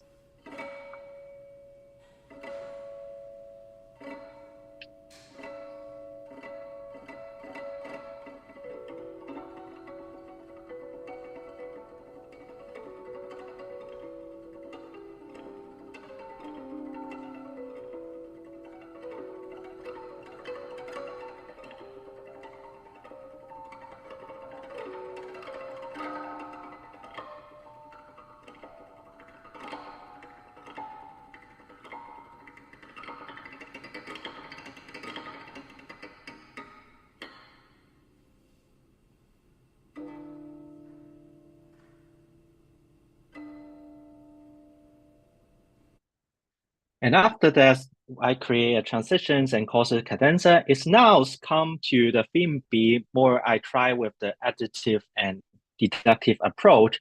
By doing that, I start with like a 3 note patterns, and then I do it 4 times. So as you can see here, that's like kind of like divide from the 4 note motif. But this time I try to add more rhythm. So at first, when you hear it, it sounds like more a triplet, but also you can just think about like a group of 3 notes that is being repeated.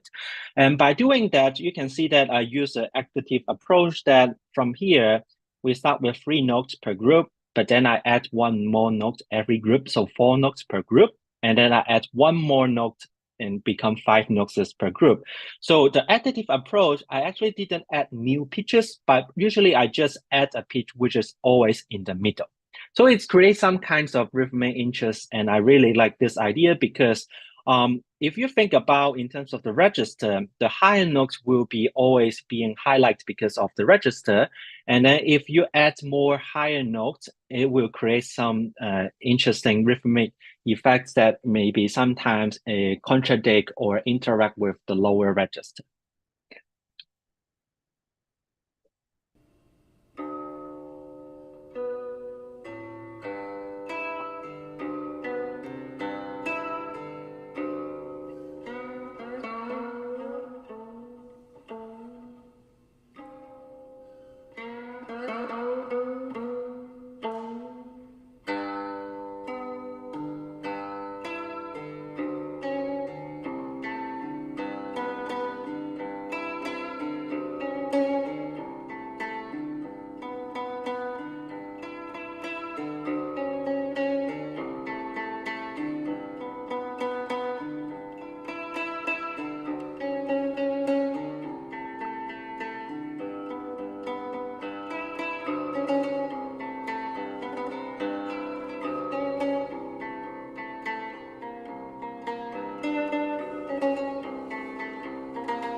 So it may sounds a lot to your ears because I didn't talk about phrase 7, but you notice that we start from phrase 6 is the theme B. We start with a 3-note grouping, and then I use an additive approach to add 1 note in the middle every time. So we will have a 4-note grouping, 5-note grouping, and etc.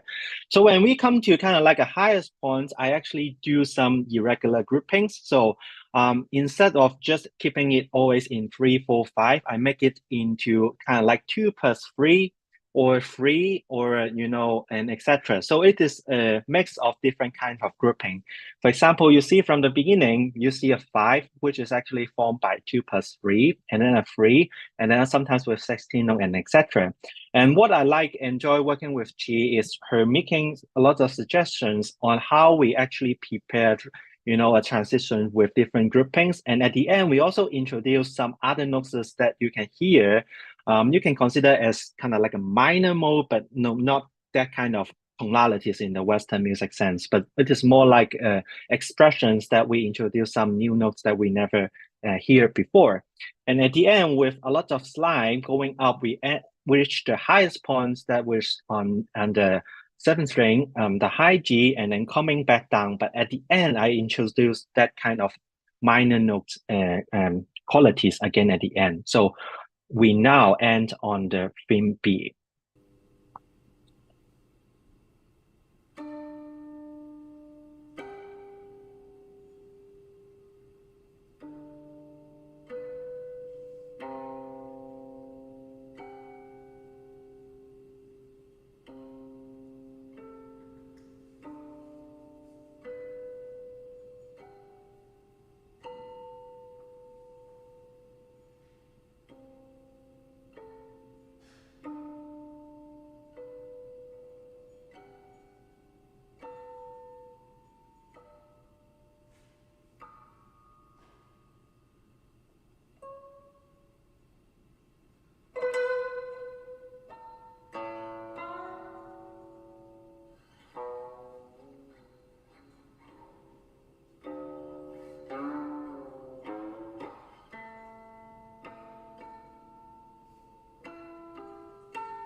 So here is interesting to me because after all this theme A and theme B, I actually carry out the theme A again with the harmonics as you can see here.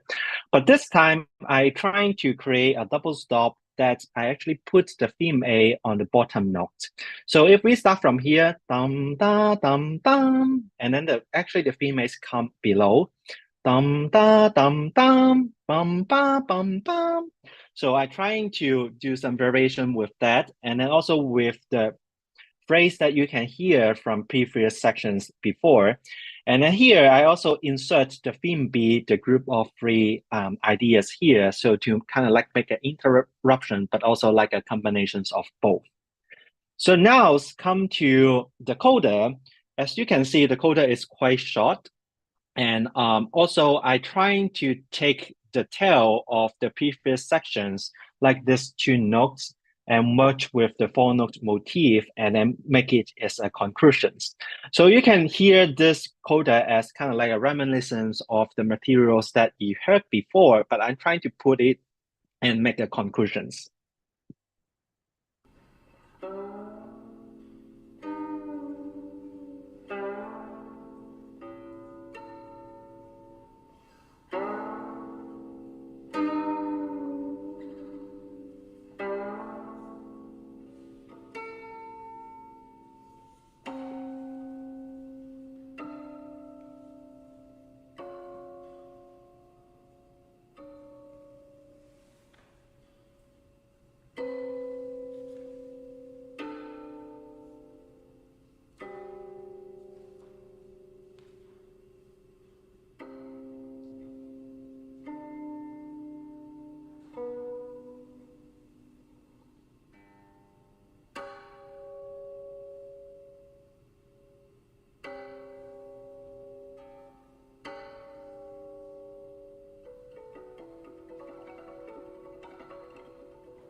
So I hope I'm explaining this clearly. How are we doing with the time now? It's pretty good. We are in the time on the time. So, anybody has question for? If you yes, yeah, I can just answer questions, or if you want, I can play it without any pause. So up to you. I'd love to mention one thing briefly, if I may, and that is, as much as I really enjoyed the piece. Actually, I thought it was Thank you. it was exciting. It was interesting. I really enjoyed it. The problem I would have with it personally, which would be a kind of piece that I would love to be able to play, but I wouldn't be able to play it because I don't know what those notes mean on a guqin. I'm seeing a lot of notes which are in staff notation, and I cannot translate them into a guqin. So if you were to say to me, for example, I'm having a problem with my D on my 7th string, I don't know what that means. If you were to say to me, can you please play a B flat on your 4th string, I can't do that because I don't know what that is. Because I can understand solfeggio. Remember, I'm a harpsichordist of 40 years work and 10 years previously training as a child. I can pick up a score of Beethoven symphony and I can hear it by reading it. I can hear your song by looking at it, but I cannot play it because there's no chimpu. There's no or very little indication which I can use to play your song. I cannot simply look at a B flat and put a B flat onto my instrument. Thankfully, and I regretted this as a university student, but I'm happy for it since, I am not perfect pitched.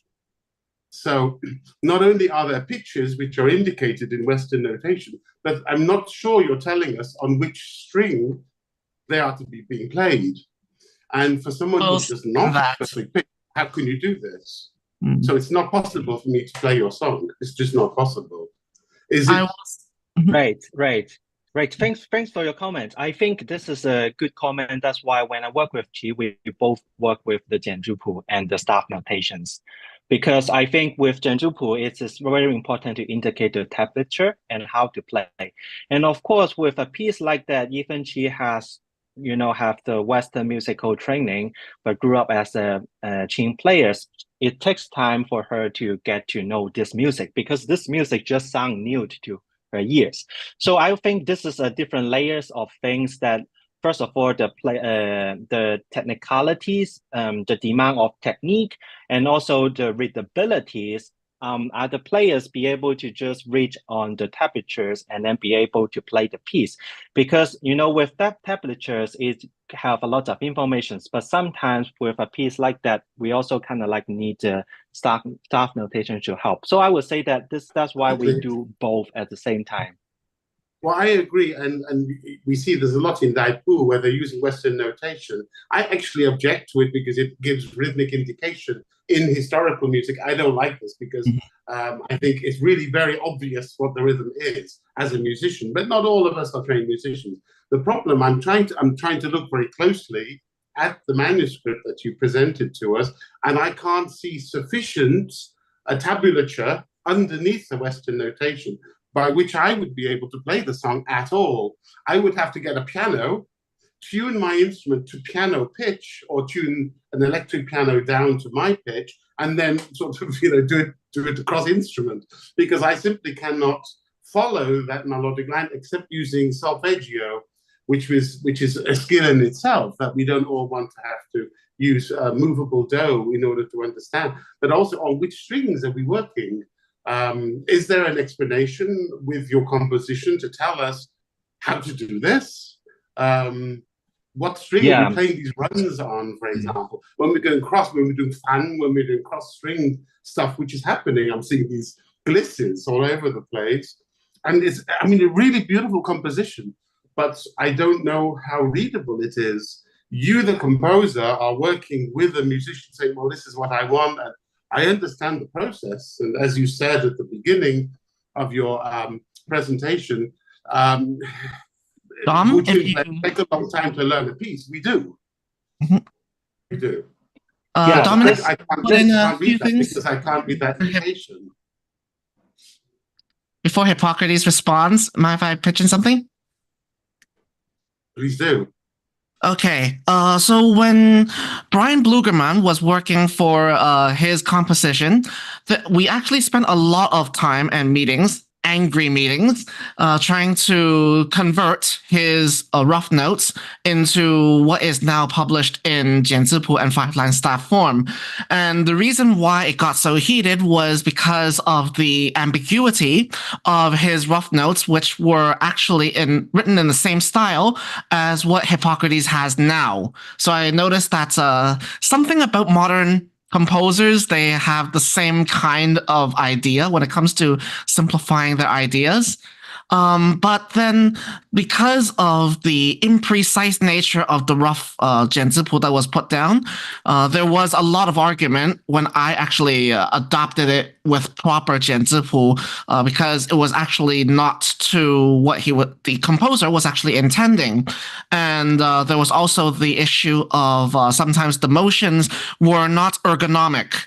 So there is actually a need to write down in proper 简字谱 in order to disambiguate and also ensure reproducibility for people who may not have the direct direction, as you have mentioned, Dominic, of the composer himself. You made a really important point about ergonomical aspects to the playing. And as I've worked primarily in Ming Dynasty music from Chimpu, I see a lot of the stuff is obvious, also the phrasing from the ergonomics of it. It really is very hand-based. It is a very practically based kind of music. And I think we don't have to maintain necessarily these motions which give certain gestures into the music, but that's what I see a lot. And I see sometimes the compositions of Ming Dynasty or post-Ming Dynasty songs, I find that sometimes they might have been composed around the ergonomics of the hand. And I think this is something... It's a threefold thing. One is the pitch, one is the ergonomics, and the final is the timbre. So Dr. Tsay mentioned a lot, well, he gave 2 talks on it in one sitting back in the London Chin International Conference last year, or is it 2 years ago now? Damn, time passes fast. But then I believe that all 3 of these things are equally important. But then you look at a 5-line staff, which is a pitch-based notation system, there is a certain skewing towards just pitch. And a lot of times that ergonomic factor or that timbre factor is overlooked. I think maybe we could save a lot of money by asking Hippocrates whether that was a final version or whether, you know, putting the full thing into tablature is his intention to do next or to get somebody to do that next. Yeah, I mean, yeah, thanks for this discussion. I just want to clarify a few things. First, if you remember, we actually didn't start working on the score. We start by playing 对弹, and then she imitate the sound, and then she memorized, retake recordings. So from her perspective, we actually start with the playing, the practicality itself. But why we're drawing this composition is because the music on one hand, it sounds really new, and it's hard to digest how actually you can play. Second thing is the score I'm showing, this is a transcription of how we come up with the performance. So we are trying to capture some informations, but I didn't say that this is a score that we're ready to publish for everyone to learn this piece. Because if it is a ready piece, you will see more informations, but also I'm very aware of the rhythm, of the tablature of the positions and playability of this piece. That's why we are still making revisions after each performance. But I see what you all mean. For me, I think this piece, the performance itself is just one of the documentation of the piece as a concept itself. It required more clarifications and revisions. And if we really decide to make this piece to make it public or as a publications, then we have to think about what to put and how precise we should do. With tablature system and staff notation system, they both have the advantages and disadvantages. But the problem is, I think, is when you put them down together, if you're having both lines, what priorities are you making? Are you trying to tell, as you are aware now, all the Qing players are, a lot of them are academically trained in a conservatory, that even their teacher will ask them to learn staff notations. So that's like the trend nowadays, right? So when I'm doing a piece like that, I'm very aware that are we focusing more on the tablature or on the hand positions, things like that? Or are we trying to be very clear that what notes are you playing and how can you achieve this note and rhythm? And with a new compositions like this, yes. The thing is, the composition I find is extremely endemic to the instrument. It really suits the Guqin. It is Guqin music for me. And I know it has some strange modernist, if you like, tonalities and phrases and treatments of the material. It really sounds like it was created by a person who knows the instrument, who loves the instrument, and it performed by a wonderful performer. It really, really works, and it is really very, I want to say typical, but that's the wrong word. It's very well suited to the instrument, but staff notation isn't.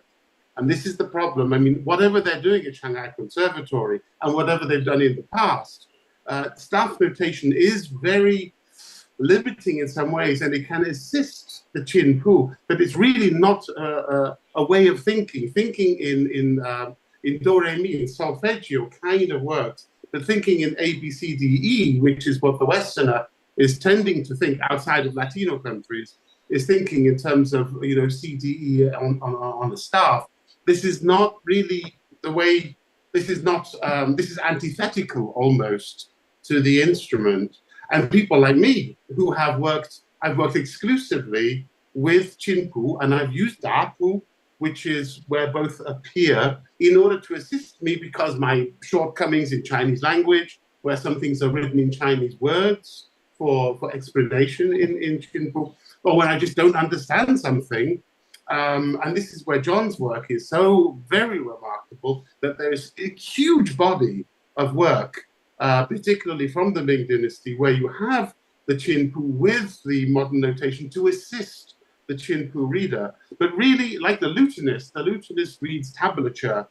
And to play tablature music on a piano is really, really, I know somebody in Brussels, a French boy, who does this. He will play lute tablature on a harpsichord and sing to it. How he translates lute tablature, which is 6-line staff, telling you, as Qinpu does, what string to play where, onto a piano, I have no idea, or a harpsichord. But that is the problem that I and many other Guqin players are going to have.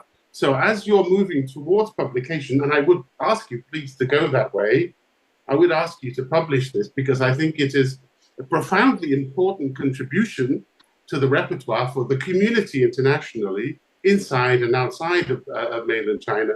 But really consider very carefully that idiots like me are catered for, that we can actually work with this in whatever you do. The irony of this is as much as I've worked with Qinpu, is that my teacher, when I was studying Qin, he said, never look at the Qinpu, copy me. The music is not the written music, the music is from the person. Absolutely, and the Qinpu is there really to assist idiots like me who don't have that access, which is what the emaciated immortal is telling us about his own Qinpu is. This is for those who don't have access to a teacher. Yes, copy them. We can work on this tradition, but if it's going into publication, then we have that problem. If Hippocrates is happy to start a new school and teach by imitation, or transmit by imitation, which is what we should be doing, fine, let's go ahead with it. But you know, John, very well that the ancients would demonstrate and then supply the Chinpu after the song has been learned as a memory jogger. And I have this problem, as I'm sure you do. I learn a song, for example, Xinjiang rivers and the mist and so on. And the 10 sections, and I have to remind myself what in the blazes I did a year ago when I learned that song. I learned primarily from Chinpu, which is also, as you say, in a way antithetical, because we should be learning from Hippocrates. So Hippocrates should be showing us his song, section by section, as he did. But he's also supplied us with a notation which might go towards publication, and that's where the problem arises. When it gets to publication, we need to be able to use the publication, and those are questions which I don't want to have to deal with, and I hope, Hippocrates, you can, to solve that issue of how can you make this available to people outside of the Shanghai Conservatory trained, if you see what I mean. I think it's an amazing piece. I really do. I mean, it's a remark, and I hear a lot of modern composition. Yeah, I hear a lot of thank you, modern, Dominic. We have a short time now, but I see one hand raised. That's from Mark Johnson. Thank you. I have a bunch of questions, but I'm going to limit it to two, one very specific and one a little more broad. The specific one is, as you and Chi were working together in creating this composition, were there situations, specifically to the point of timbre, where the two of you decided to use a specific fingering that may have been different than what was ergonomically, practical or easy to play, specifically to get a different timbre from a given note or a given section? Yes, that is a weird case because most of the piece is playable. It just get time to adapt with certain positions. But if you can remember, there's some places we do a very high harmonic sounds that is very unusual to play, and also with some combinations of double stopping the harmonics that we usually would not hear in traditional Qing repertoire. So I would say that those are more like the highlight or bonus that we actually take time to have to figure that out. Even you can do a double stop with two certain harmonics, you can still play it differently with different strengths. So that's come up to the discussions that what she actually prefer and what she thinks is achieve the better sound.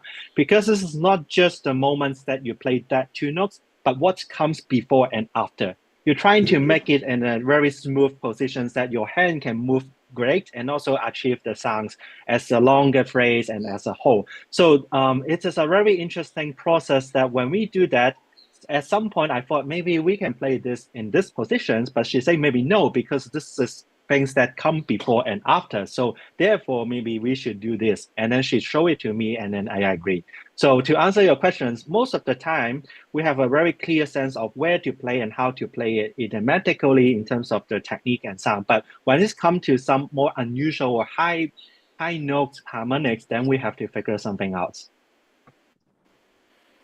And then the broader question is, as you were going through the breakdown of how you composed this, which was incredibly interesting, one thing that I kept going back to is what was sort of the broader governing principle that helped you in making your judgments about what to do, and in the sense of, my understanding is that a lot of more traditional Qin music is designed to be representative. It's conveying a specific emotion or a sense of a place or a story, a poem.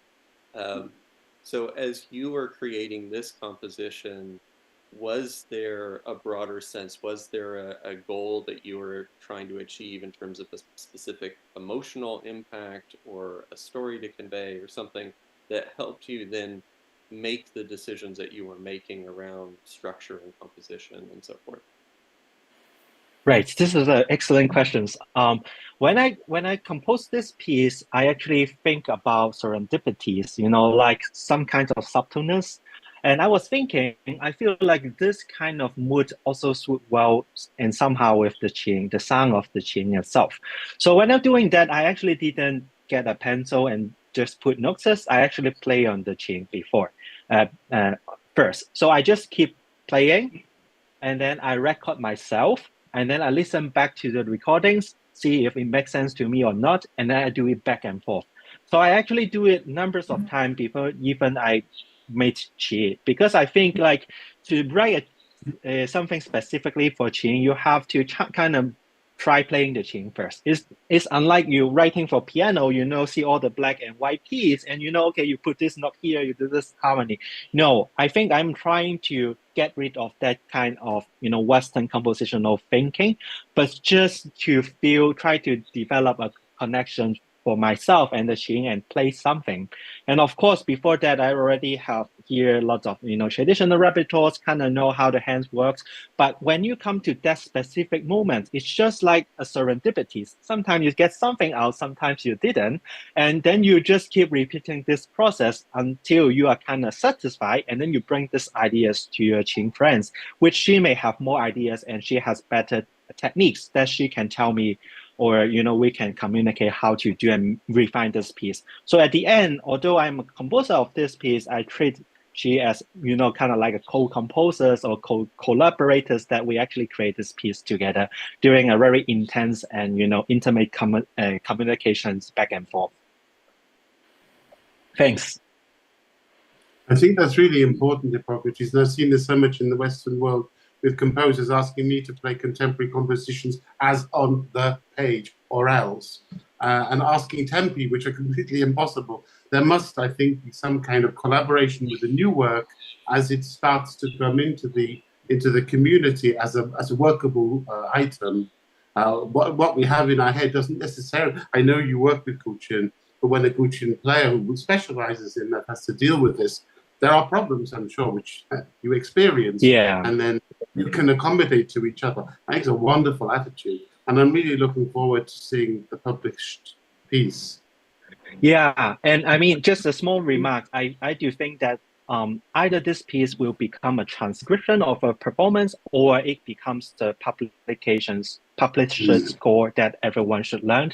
Or I should also publish a recording or a video that, because you cannot, everyone cannot stay in the same physical space with you. So if you want this piece to be disseminated, you have to find a way. Either you publish a recording, or publish a transcription, or publish this as a performed score. So I think what parameters we are taking are also very important. That's why I didn't do anything just after this performance, because I also welcome comments from all of you and see what should I do with this piece. I know this piece means a lot to me, but also I am very cautious of what to do with it and what does it mean if I do take certain kinds of actions. Make it public. That's what you should do with it. I think how you make it public. Okay. Yeah. This really makes me think of my impression of how all these old qin melodies that I'm reconstructing were originally created. That I don't imagine them as having been some composer sits down and writes the music. No, they play it, and they're probably while they're playing it, they're probably having conversations about the music with their fellow qin players, and then it sort of organically grows that way. Yes. Yeah. Well, this is what I was saying about my own. That's why I keep talking about. That's why I keep talking about. I find the problem of composer really doesn't fit for me with the idea of qin music. Yes, this is why I was saying that I worked with improvisation, which then developed and then was put onto page simply because why not? Because who knows who might want to work with it as well. But I agree absolutely with you, John, that and also Hippocrates is talking about this serendipity and playing with things and allowing them to sort of gel into the right places and evolve.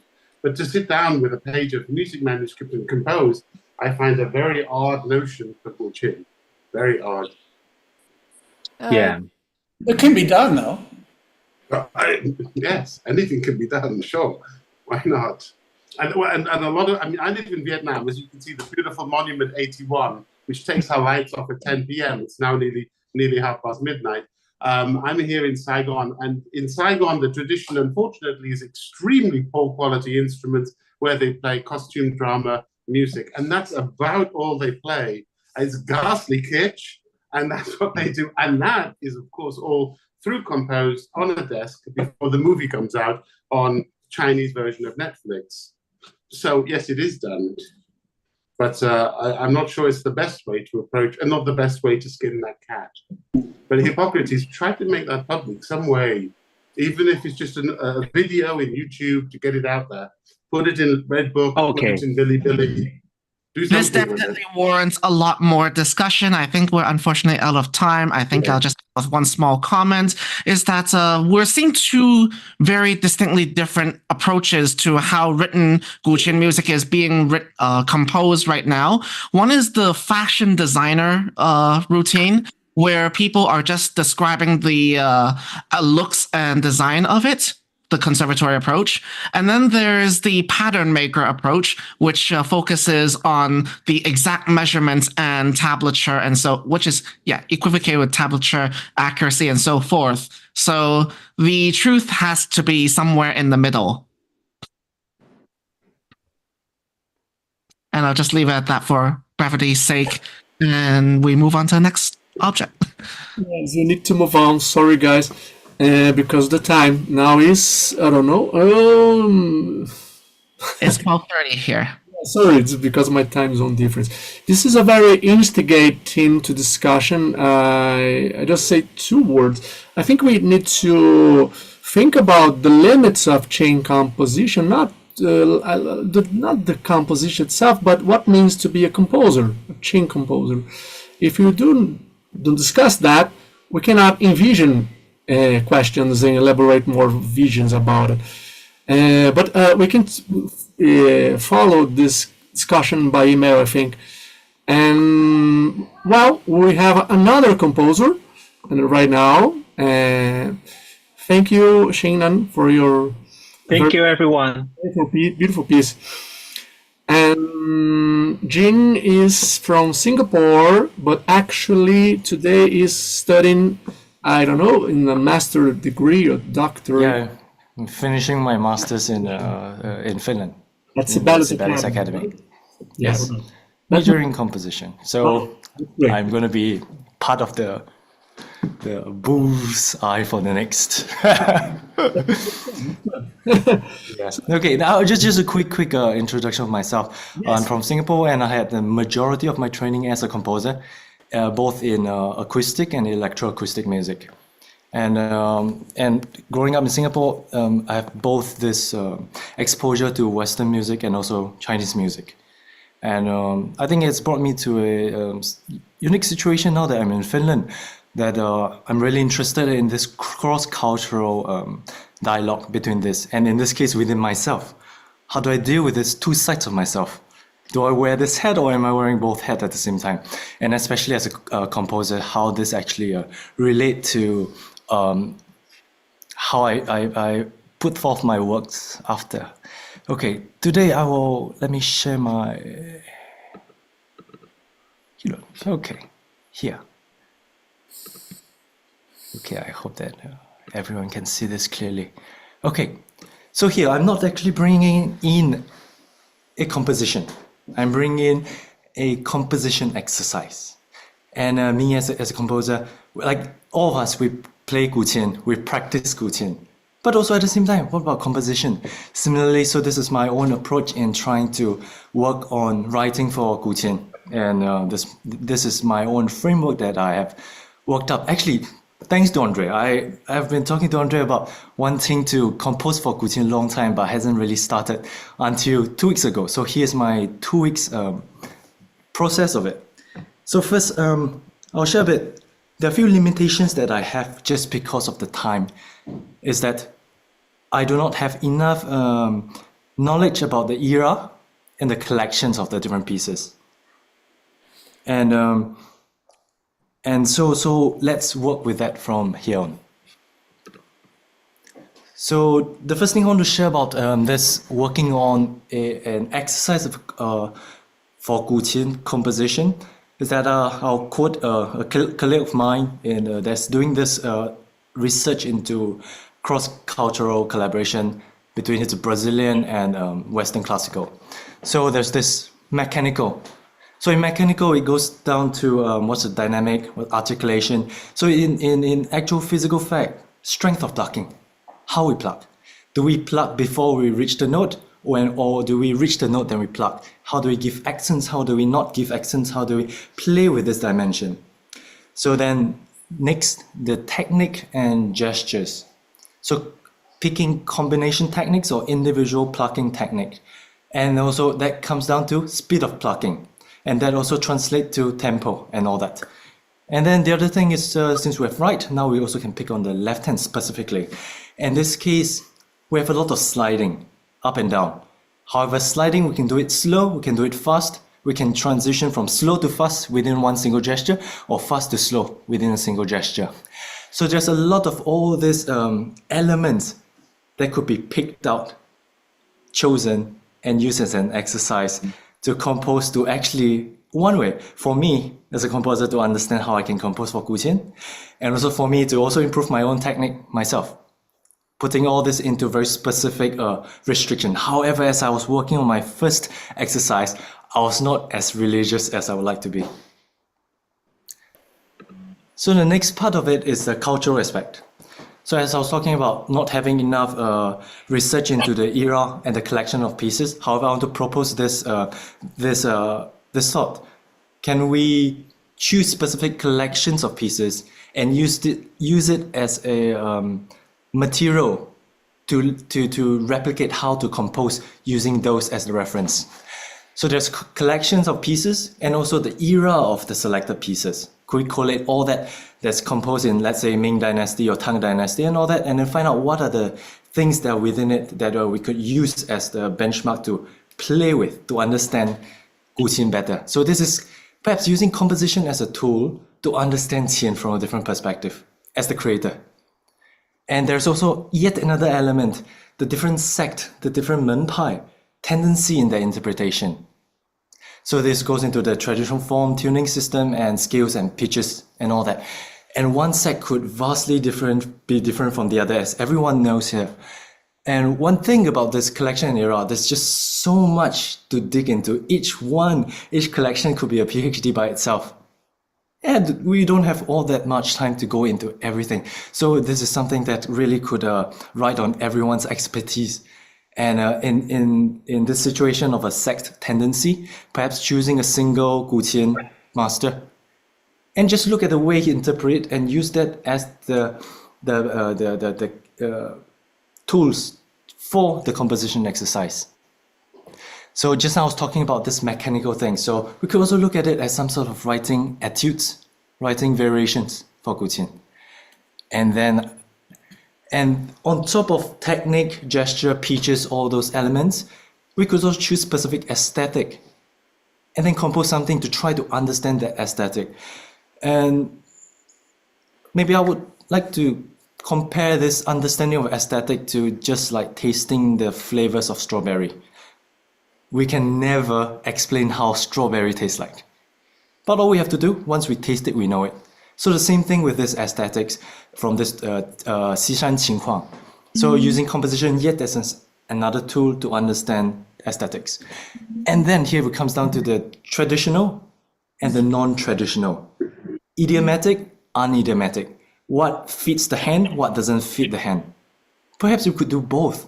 Some exercises could be geared towards how to find the best way to be idiomatic. And then another kind of exercise, how can I go really unidiomatic, really uncomfortable position. And that's also how we push the boundary of technique and discover more. And so I think this works both for composers and also performer. And so here, I've chosen a template for the exercise. And the agenda of the exercise is to include some of the elements that I found in this piece, Chun Xiao Yin. So in this specific collection from Da Huange, there are quite a bit of like microtones. I don't know what's the better word for that in this situation, but let's just, for simplicity's sake, call it microtones. They are not exactly in, the same pitches as the piano. And another thing, how can I choose a specific gesture, as I mentioned before, in this case, Wang Lai, as a means to unify the piece. So I can do whatever, everything, pitches, everything change and all that. But can I use a gesture to unify the piece for myself? And also another one, I wanted to experiment how I could use 带起 and 抓起 and use a lot of them. And how can I manage in this situation when I have a lot of them to use? And so in 春宵演, wonder if you guys can see the pictures. So the one mark in red is that it's not in the 琴谱 at all, not even in the 简字谱. So we can see that there's the F natural and there's also a half sharp. And this one is when it's at the 九灰八分, 9.8. So that is, in this case, like a half sharp. And then there's a F sharp. And the same thing over there. There is this 7.5, 七半, which is 7.5. In this case, it's not really C natural, but it's kind of some form of C half sharp. And in this case, when I use half sharp, I don't mean exactly quarter tone, but some sort of flavoring in that. And then C sharp, and then D. So just to push this exercise to be fun for myself, I decided, okay, I'm going to use that scale, but I'm going to start on a different note. And in this case, I start on E natural. And this is what you see here. Start on the second degree. However, just so that it fit into this situation with the 琴, I transpose it down T minus 2, so that it goes back to D. So here, you see, in the 春宵演, there's the B natural and the D. It's not in a perfect fifth situation. However, in this case, this note that is not in 春宵演 is actually a fifth. So this is also yet another attempt for me to understand how important is perfect fifth in this circumstance. And it's amazing because 春宵演, the start is just D, A, and D. It's almost like, come on, let's really be clear. This is really in D. Okay, so I'll share a recording of me playing this first section of 春宵演.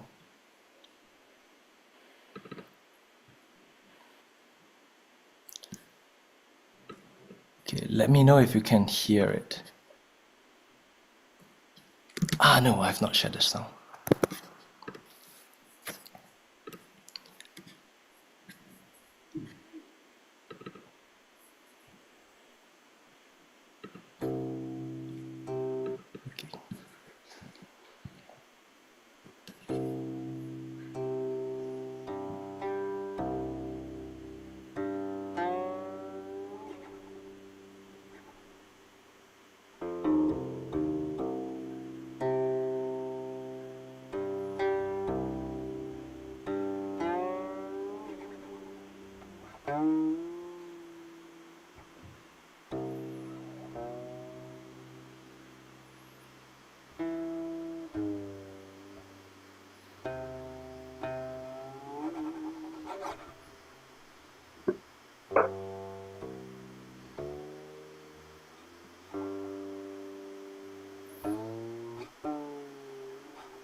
Okay, and through this process of actually looking at 春宵and how I can use it as a template for composition, I've noticed something really interesting in the situation of 琴, especially in my specific case, is that I've come to the realization that for me, the open string is not just one note, but it comes as a package of notes. And in most cases for my instrument, the first string brings about the C natural, the fundamental, and then the harmonic, the compound major third. So even if I'm just playing C natural, just string 1, and playing a G on another string, I essentially get a major chord even though it's not really intended in the writing itself, but the oral effect, it gave me that. It made me think then, is major chord or tertian harmonies not really used as much throughout the times? Or is it because it's just part of it, just like the, I guess, heavy metal, this power chords? They appear as a fifth, but it brings you actually a major chord. And what this actually result in is that sometimes I create this kind of major minor effect, that I have a C open string that brings in the E natural there and the G. And then if I were to play an E flat somewhere, I get this major minor effect. However, one thing that I just was thinking about is that perhaps the way the harmonics, the timbre it is very all-encompassing. And therefore, to me, it didn't sound like a dissonance. In fact, it sounded like a consonant. So it's also a really interesting factor that I start to realize through this exercise for myself. And there's also another thing that the scale that I was showing you just now. You see, we have this B flat over there. Wait, let me think. I can essentially play a G natural and play the open string B flat, and I can create some form of, through the harmonics, this sort of major minor chord to it. And sometimes even the G string for me produces the F natural. So sometimes I wonder if it's just a major chord, or is it even some form of dominant function already, but unintended, the way that the classical music is. And the fact that that B flat, let's say the seventh of the fundamental, is flattened. So it's actually still a little different from how we will approach from the Western music side. Okay, and then now I will show you my exercise that I've been doing. Okay, let's see. All right. So first, maybe I'll walk through a little about this exercise. After trying to notate it down, I've come to a realization that why was Qian notated in 简字谱? Because that is really, it just brings out so many things and makes it so much easier. Because when I look at this, when I do a transcription of my exercise, I'm having a lot of this change in meters. As you can see, every few measures, I'm actually changing meter. And in this case, I haven't had the time to collate down to where I'm going to put the meter so that it's easier for reading. So in this case, nonetheless, it still brings you this situation of constant shift. Between what, 5/8, 7/8, 3, 3/8, 2/8, and so on and so forth. And it's really cumbersome. So let me just show you. This was what I initially was playing with. What was the important note? What are the places that I go to? And I don't really care about the rhythm. And then the rhythm sort of just come into place. But I must say that I'm really influenced by learning 墨子悲诗 that was played with the version by Wu Jinglue. And I tried to learn the piece just by looking at the 简字谱 and using the recording as some sort of reference in how to choose rhythm. And I think that has really heavily influenced the way I choose rhythm in this circumstance. Okay, and there's another layer of fun that I decided to add in. Can I start a piece in an impossible position for myself? A B flat, a B natural, and a C. That in itself, in my ears, breaks away from my assumption of what Guqin music would have been. So that was my start, and I see how I could play with it.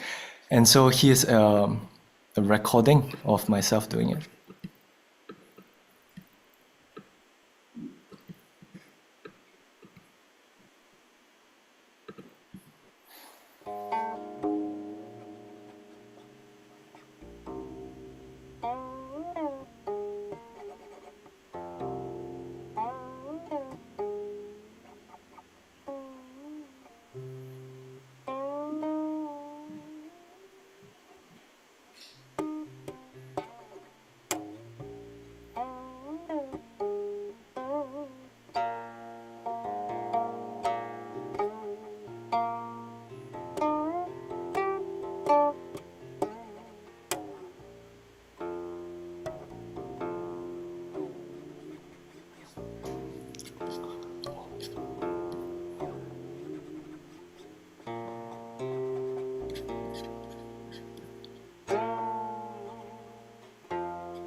Okay, so maybe I'll just add, as you see, the last one I was doing a tui chu, but why do I notate it this way?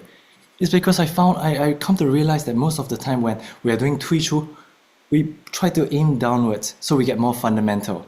But if I were to aim upwards, and especially at the seventh hui, I actually get a bit more of the harmonic. And so this is also yet another way for me to look at this common ways of plucking.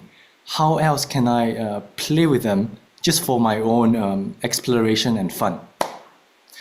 And just now, when I was talking about this pitches, I just want to point out that through this exercise, I've also come to realize there's certain fragments like such as this, the Jia Cuo San Sheng, all these function as rhythmical factor to propel into something or not. And it also helps to give a closure to a section. And there's also another function. It really secures where the tonal center is. It just tells the audience, I am in G. There's no doubt about it. I'm in G. And then from that, it helps to then move, how else can I move away from it now that I have secured that I'm in G? So as we look forward, this G natural here, and then we go to D and F. So this kind of repetition, once again, is telling you, I'm really in this D and F zone. And it's still some more prolongation further, and only then at the end, now I finally rest myself in C natural. And here in this case, I actually go back to where Chun Xiaoyin was, just that it's now transposed down. So one last takeaway, all the answers are in the score, like the traditional scores. I just have picked out certain fragments, how they do it, certain gestures, how they do it, all the answers are there.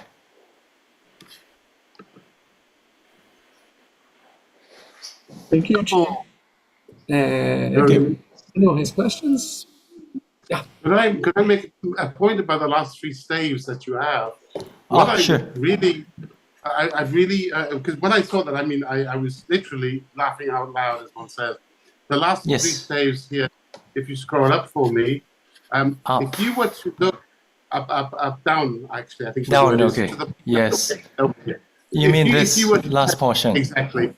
If you were to take the unmeasured preludes by Louis Couperin, and also to look at the unmeasured preludes by Jean-Henri Danglebert, because the compositions by Louis Couperin were not published, but with Danglebert, you have the same notation in the manuscript as Louis Couperin, without the tailed notation that you have here. But in his published work, you have exactly what you have produced here in the unmeasured prelude.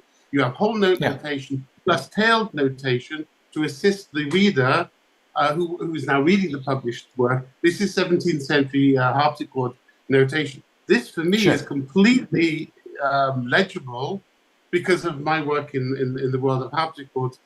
Many people are confused by this kind of notation, but they found it, at least in the 17th century, they were finding that this was the perfect way to transport prelude or improvisational rhythmical elements to an audience. And it really works. And what I'm looking at there, for me, makes 100% sense. And it's so much easier to deal with than the previous staves, that you have all of these rhythmical, notational notions. But it does require some imagination on the part of the performer. Regarding this, I want to point out one thing. Oh wait, it's recording in progress. This is. Sorry, I don't know why the bot entered to record in a meeting right now. Oh, yeah. Anyway, this is nothing. Go ahead. Okay, no problem. So, in regards to that, why two different kind of notation? First, I might just say I just didn't have the time to transcribe it out. That's point one. And point two is that I'm starting to try to understand the aesthetic of man and chi. And man means it could be slow, it could be fast. And that to me somehow reminds me of one with pulse. And in order to have pulse, well, rhythm comes out just naturally. And so therefore it was absolutely essential that all these are noted down in very clear. And whereas when it's chi, I mean, I don't really mind when it's like 1 second longer or 2 seconds longer, or even when the player wants to compress it. So much like a cadenza perhaps. Yeah, you really should look at Louis Couperin with these change de mouvement. And I mean, for me, this looks like harpsichord music, where they will start perhaps with the second kind of notation and then go into this change de mouvement, this change of movement, into perhaps a jiggy kind of thing, which is much more rhythmical, which is in the 17th century, never very strict, and then go back into your open notation, your prelude notation, as I'm calling it. It really is, the combination of these two systems was very, very popular. And I think it came out of a string, out of a lutenist tradition. And I think it fits very well with your ideas. I think it's really dead on. I think so. I think Dominic is right. This is the French tradition, the vers non mesuré. Exactly, yes. That's it. That's it. So it's very, very interesting for you in this kind of approach you have in written notation. Very much more interesting in notate every rhythm. Because I kind of how can I say in English? You can an extra code to decode the rhythm code with timbre or radical. The oral meaning that you want to transmit. Maybe just leave it without rhythm indication. Much more. And regarding this, because I'm sorry. I just want to point out that there's also another layer that I might have mentioned before, is that I'm very interested in composing not just for guqin, for myself to play, but compose for guqin and other traditional instruments, and also Western classical instruments. So how can I communicate with so many people with different kind of tradition? And so notation become a crucial issue. But luckily I have a colleague here that's going to research into notation, and hopefully there are going to be more people that research into notation. How can we actually communicate? If there's cross-cultural dialogue, there's no dialogue without communication. So this to me is actually rather important.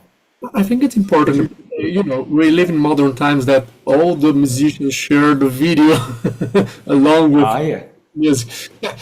It's pretty, I don't know, uncommon to see only the staff notation in modern times without the video or recording. I don't know, but I know. Sorry I'm missing the drift here, but I'm hearing that there's also, when we practice different pieces in different modes, we get the familiarity, like certain techniques and certain positions are used. Is this the kind of droning of the drill that I'm seeing here? Yes and no.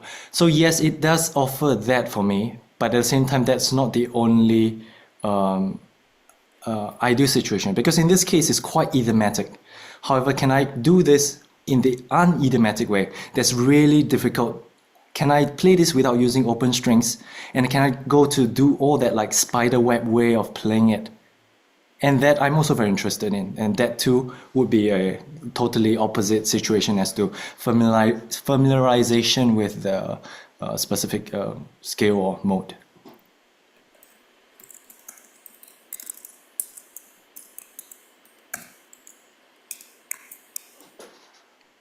I was a little interested in the problematic you were dealing with in terms of microtonal intonation, and how this is not a Western notion. But really, if we think that a lot of us are playing, not just in Chinese music, but also with Western music, we're playing in what we might call just intonation, which means we're playing in tune with whatever is either, geographically close, vertically or horizontally close to what we're doing. We're making as much as we can pure intervals, which, as we know with the guqin, any particular, if you like, Western notated note like G sharp should be in 15 different places in the same song, depending on its relationship, because the ear is tending to try to produce pure intervals.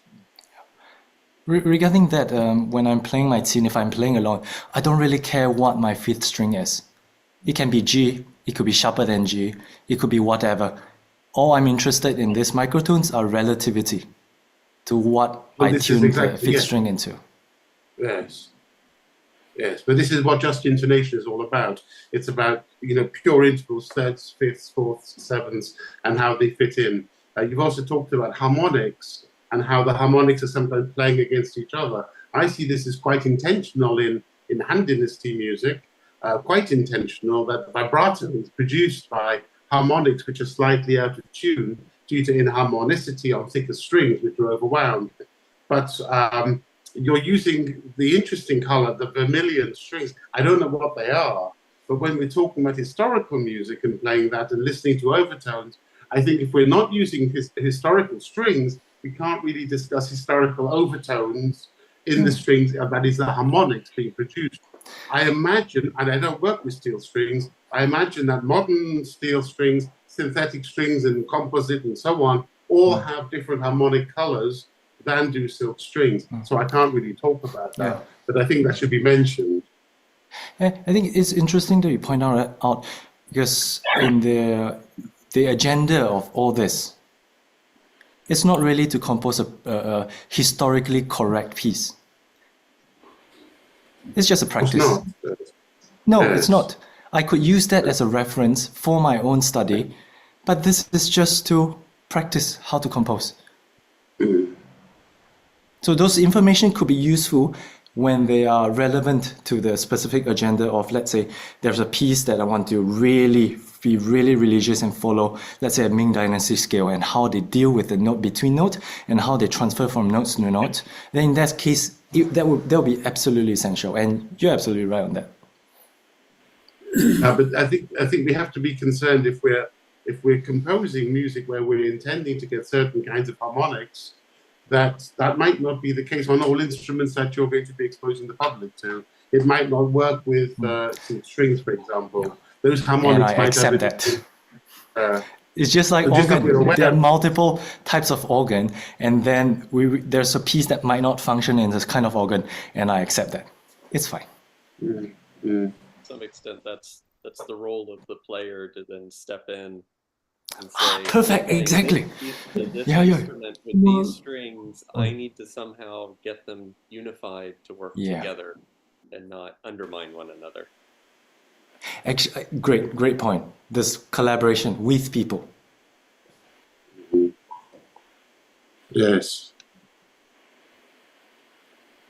Interesting.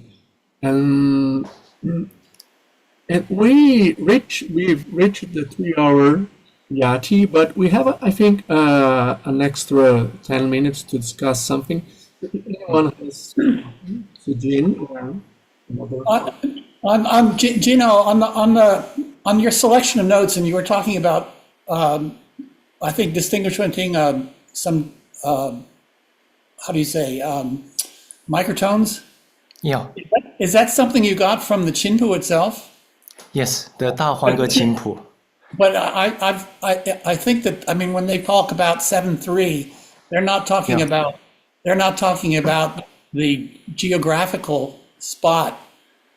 That's the right word. They're thinking about a note, and that's sort of where they see it is. I don't see that they're in that period for my study. That was a sort of a transitional period between what I've been dealing with mostly is the early Ming, where they talk about between 6 and 7, and you have to know where it is.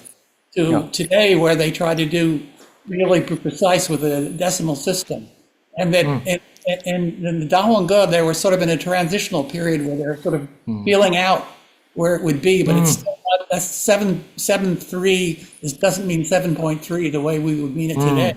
So I don't know how you determine what is a microtone. I mean, I'm quite willing to accept, or happy to accept, they are probably playing with microtones. They're altering tones all the time, but I don't see that that's something that's reflected in the tablature. I see. I think there's additional information that I do not yet possess. And regarding the specific transcription that I played with the Chun Xiaoyan, it was actually 打谱 by Ji Zhichun. And I'm using that as a template, as the exercise that I was showing before, this collection, but also sect tendency in interpretation, and that really gives a different lens into how certain things are being done. Because there are chun xiaoyin that absolutely has no signs of this microtones in that situation. However, in this case, there's this 9.8 and 8.3 environment, and so 7.5.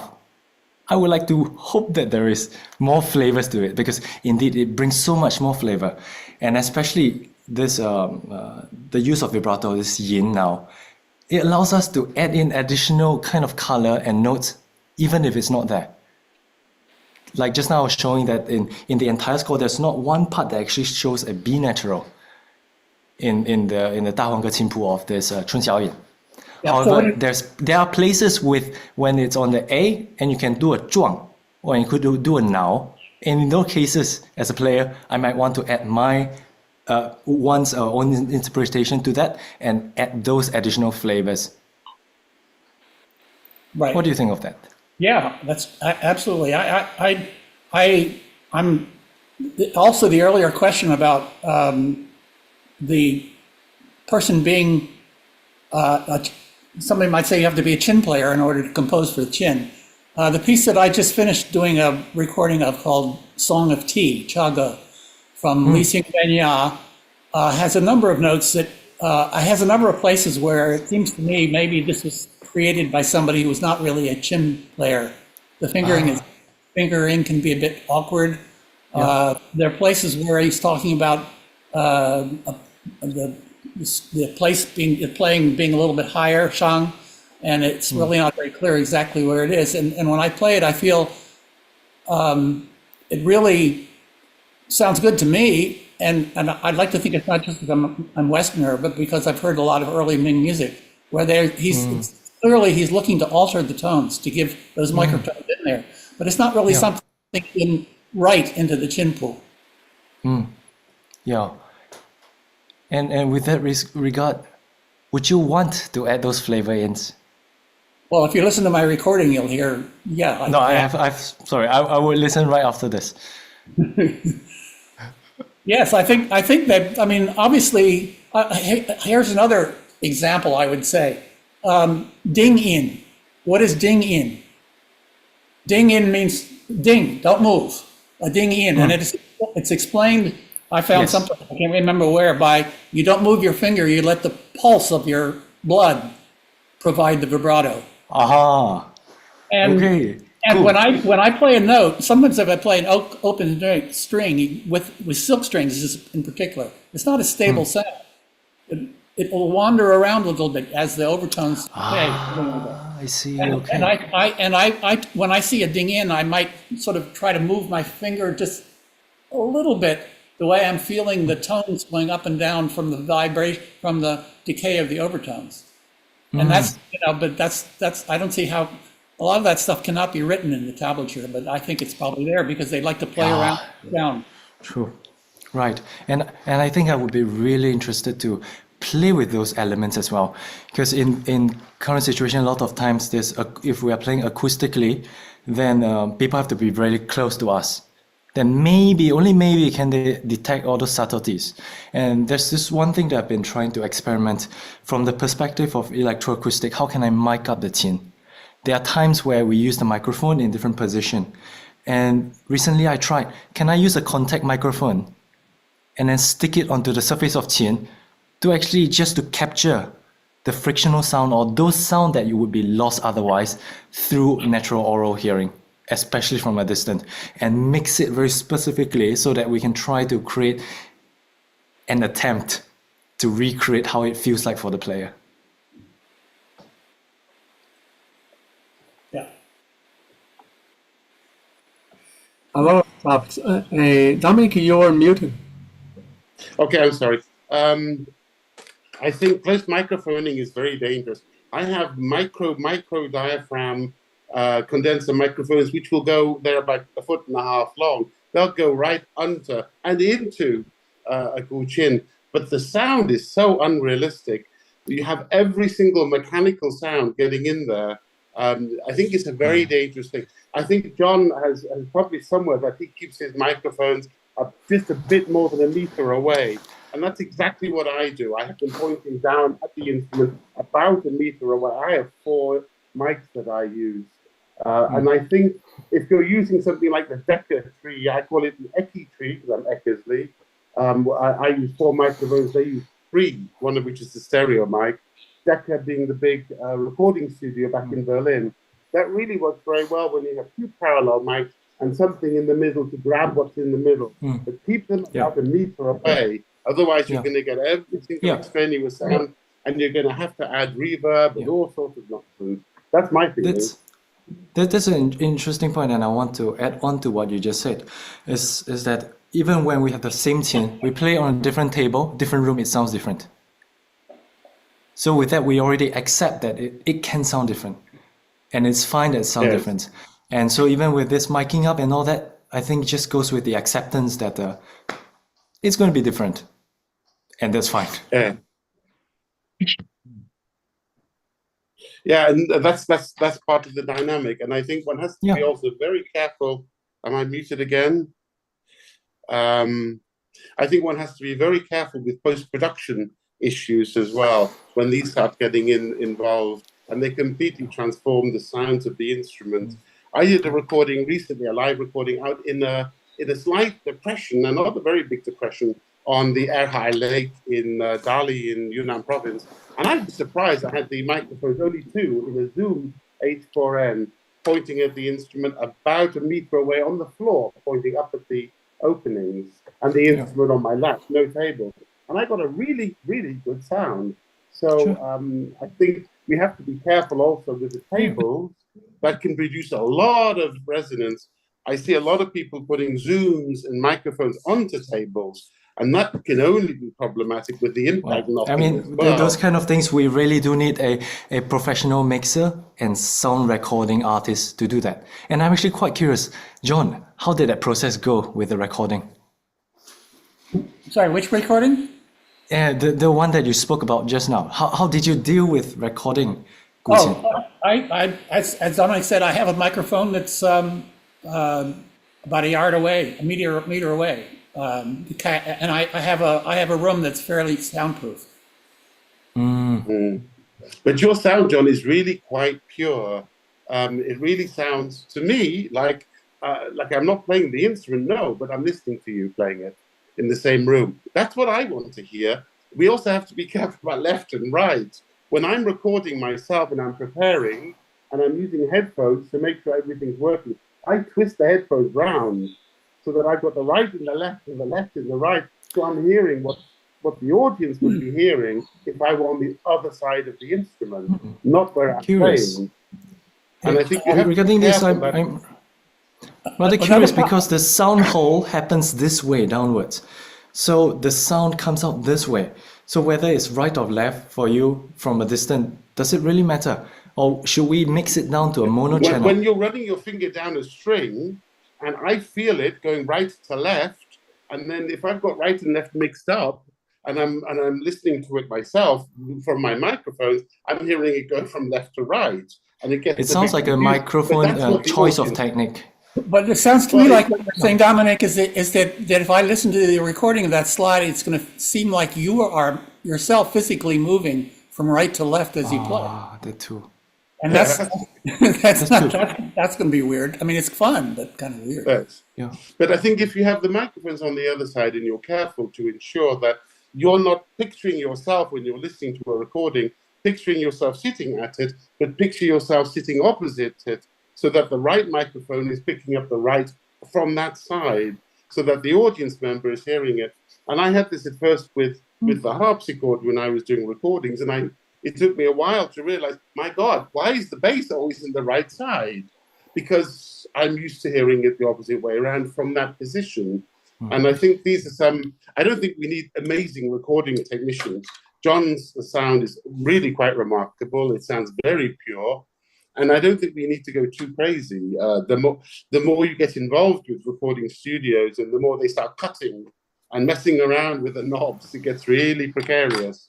Well, the problem with my system is that with the silk strings, the sound is so delicate that, for example, sometimes I'll get to the end of the piece and the sound is fading away, and maybe I haven't eaten lunch and my stomach grumbles, and that's picked up by the microphone.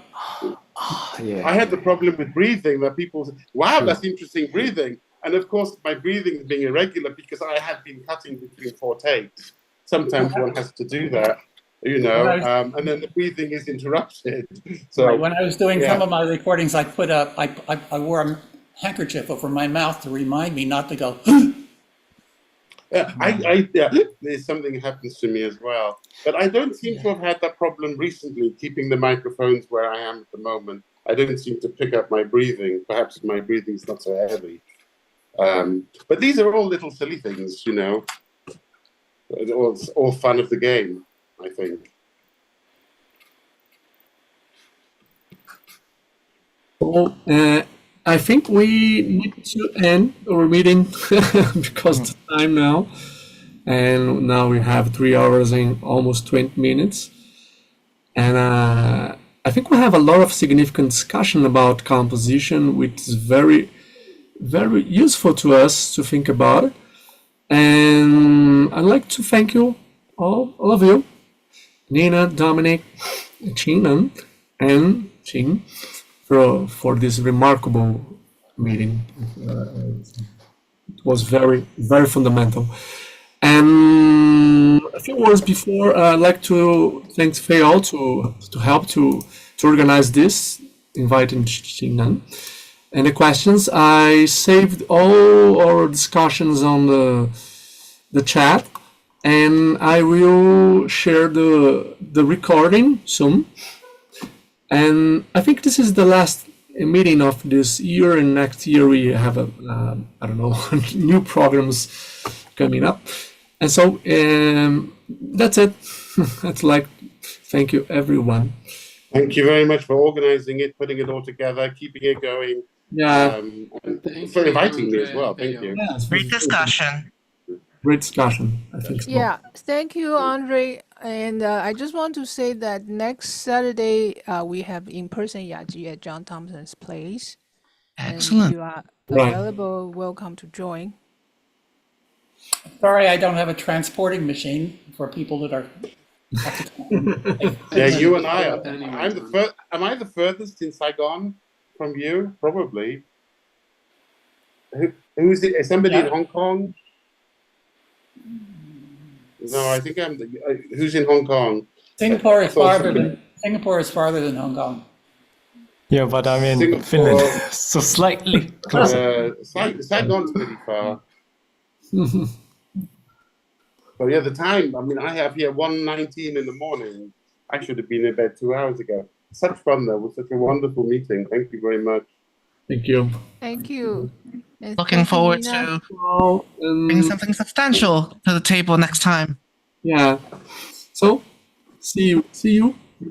Until next time. Bye-bye. See you. Thank you very much. See you. Bye-bye. Bye-bye. I will end the meeting, okay? Bye-bye.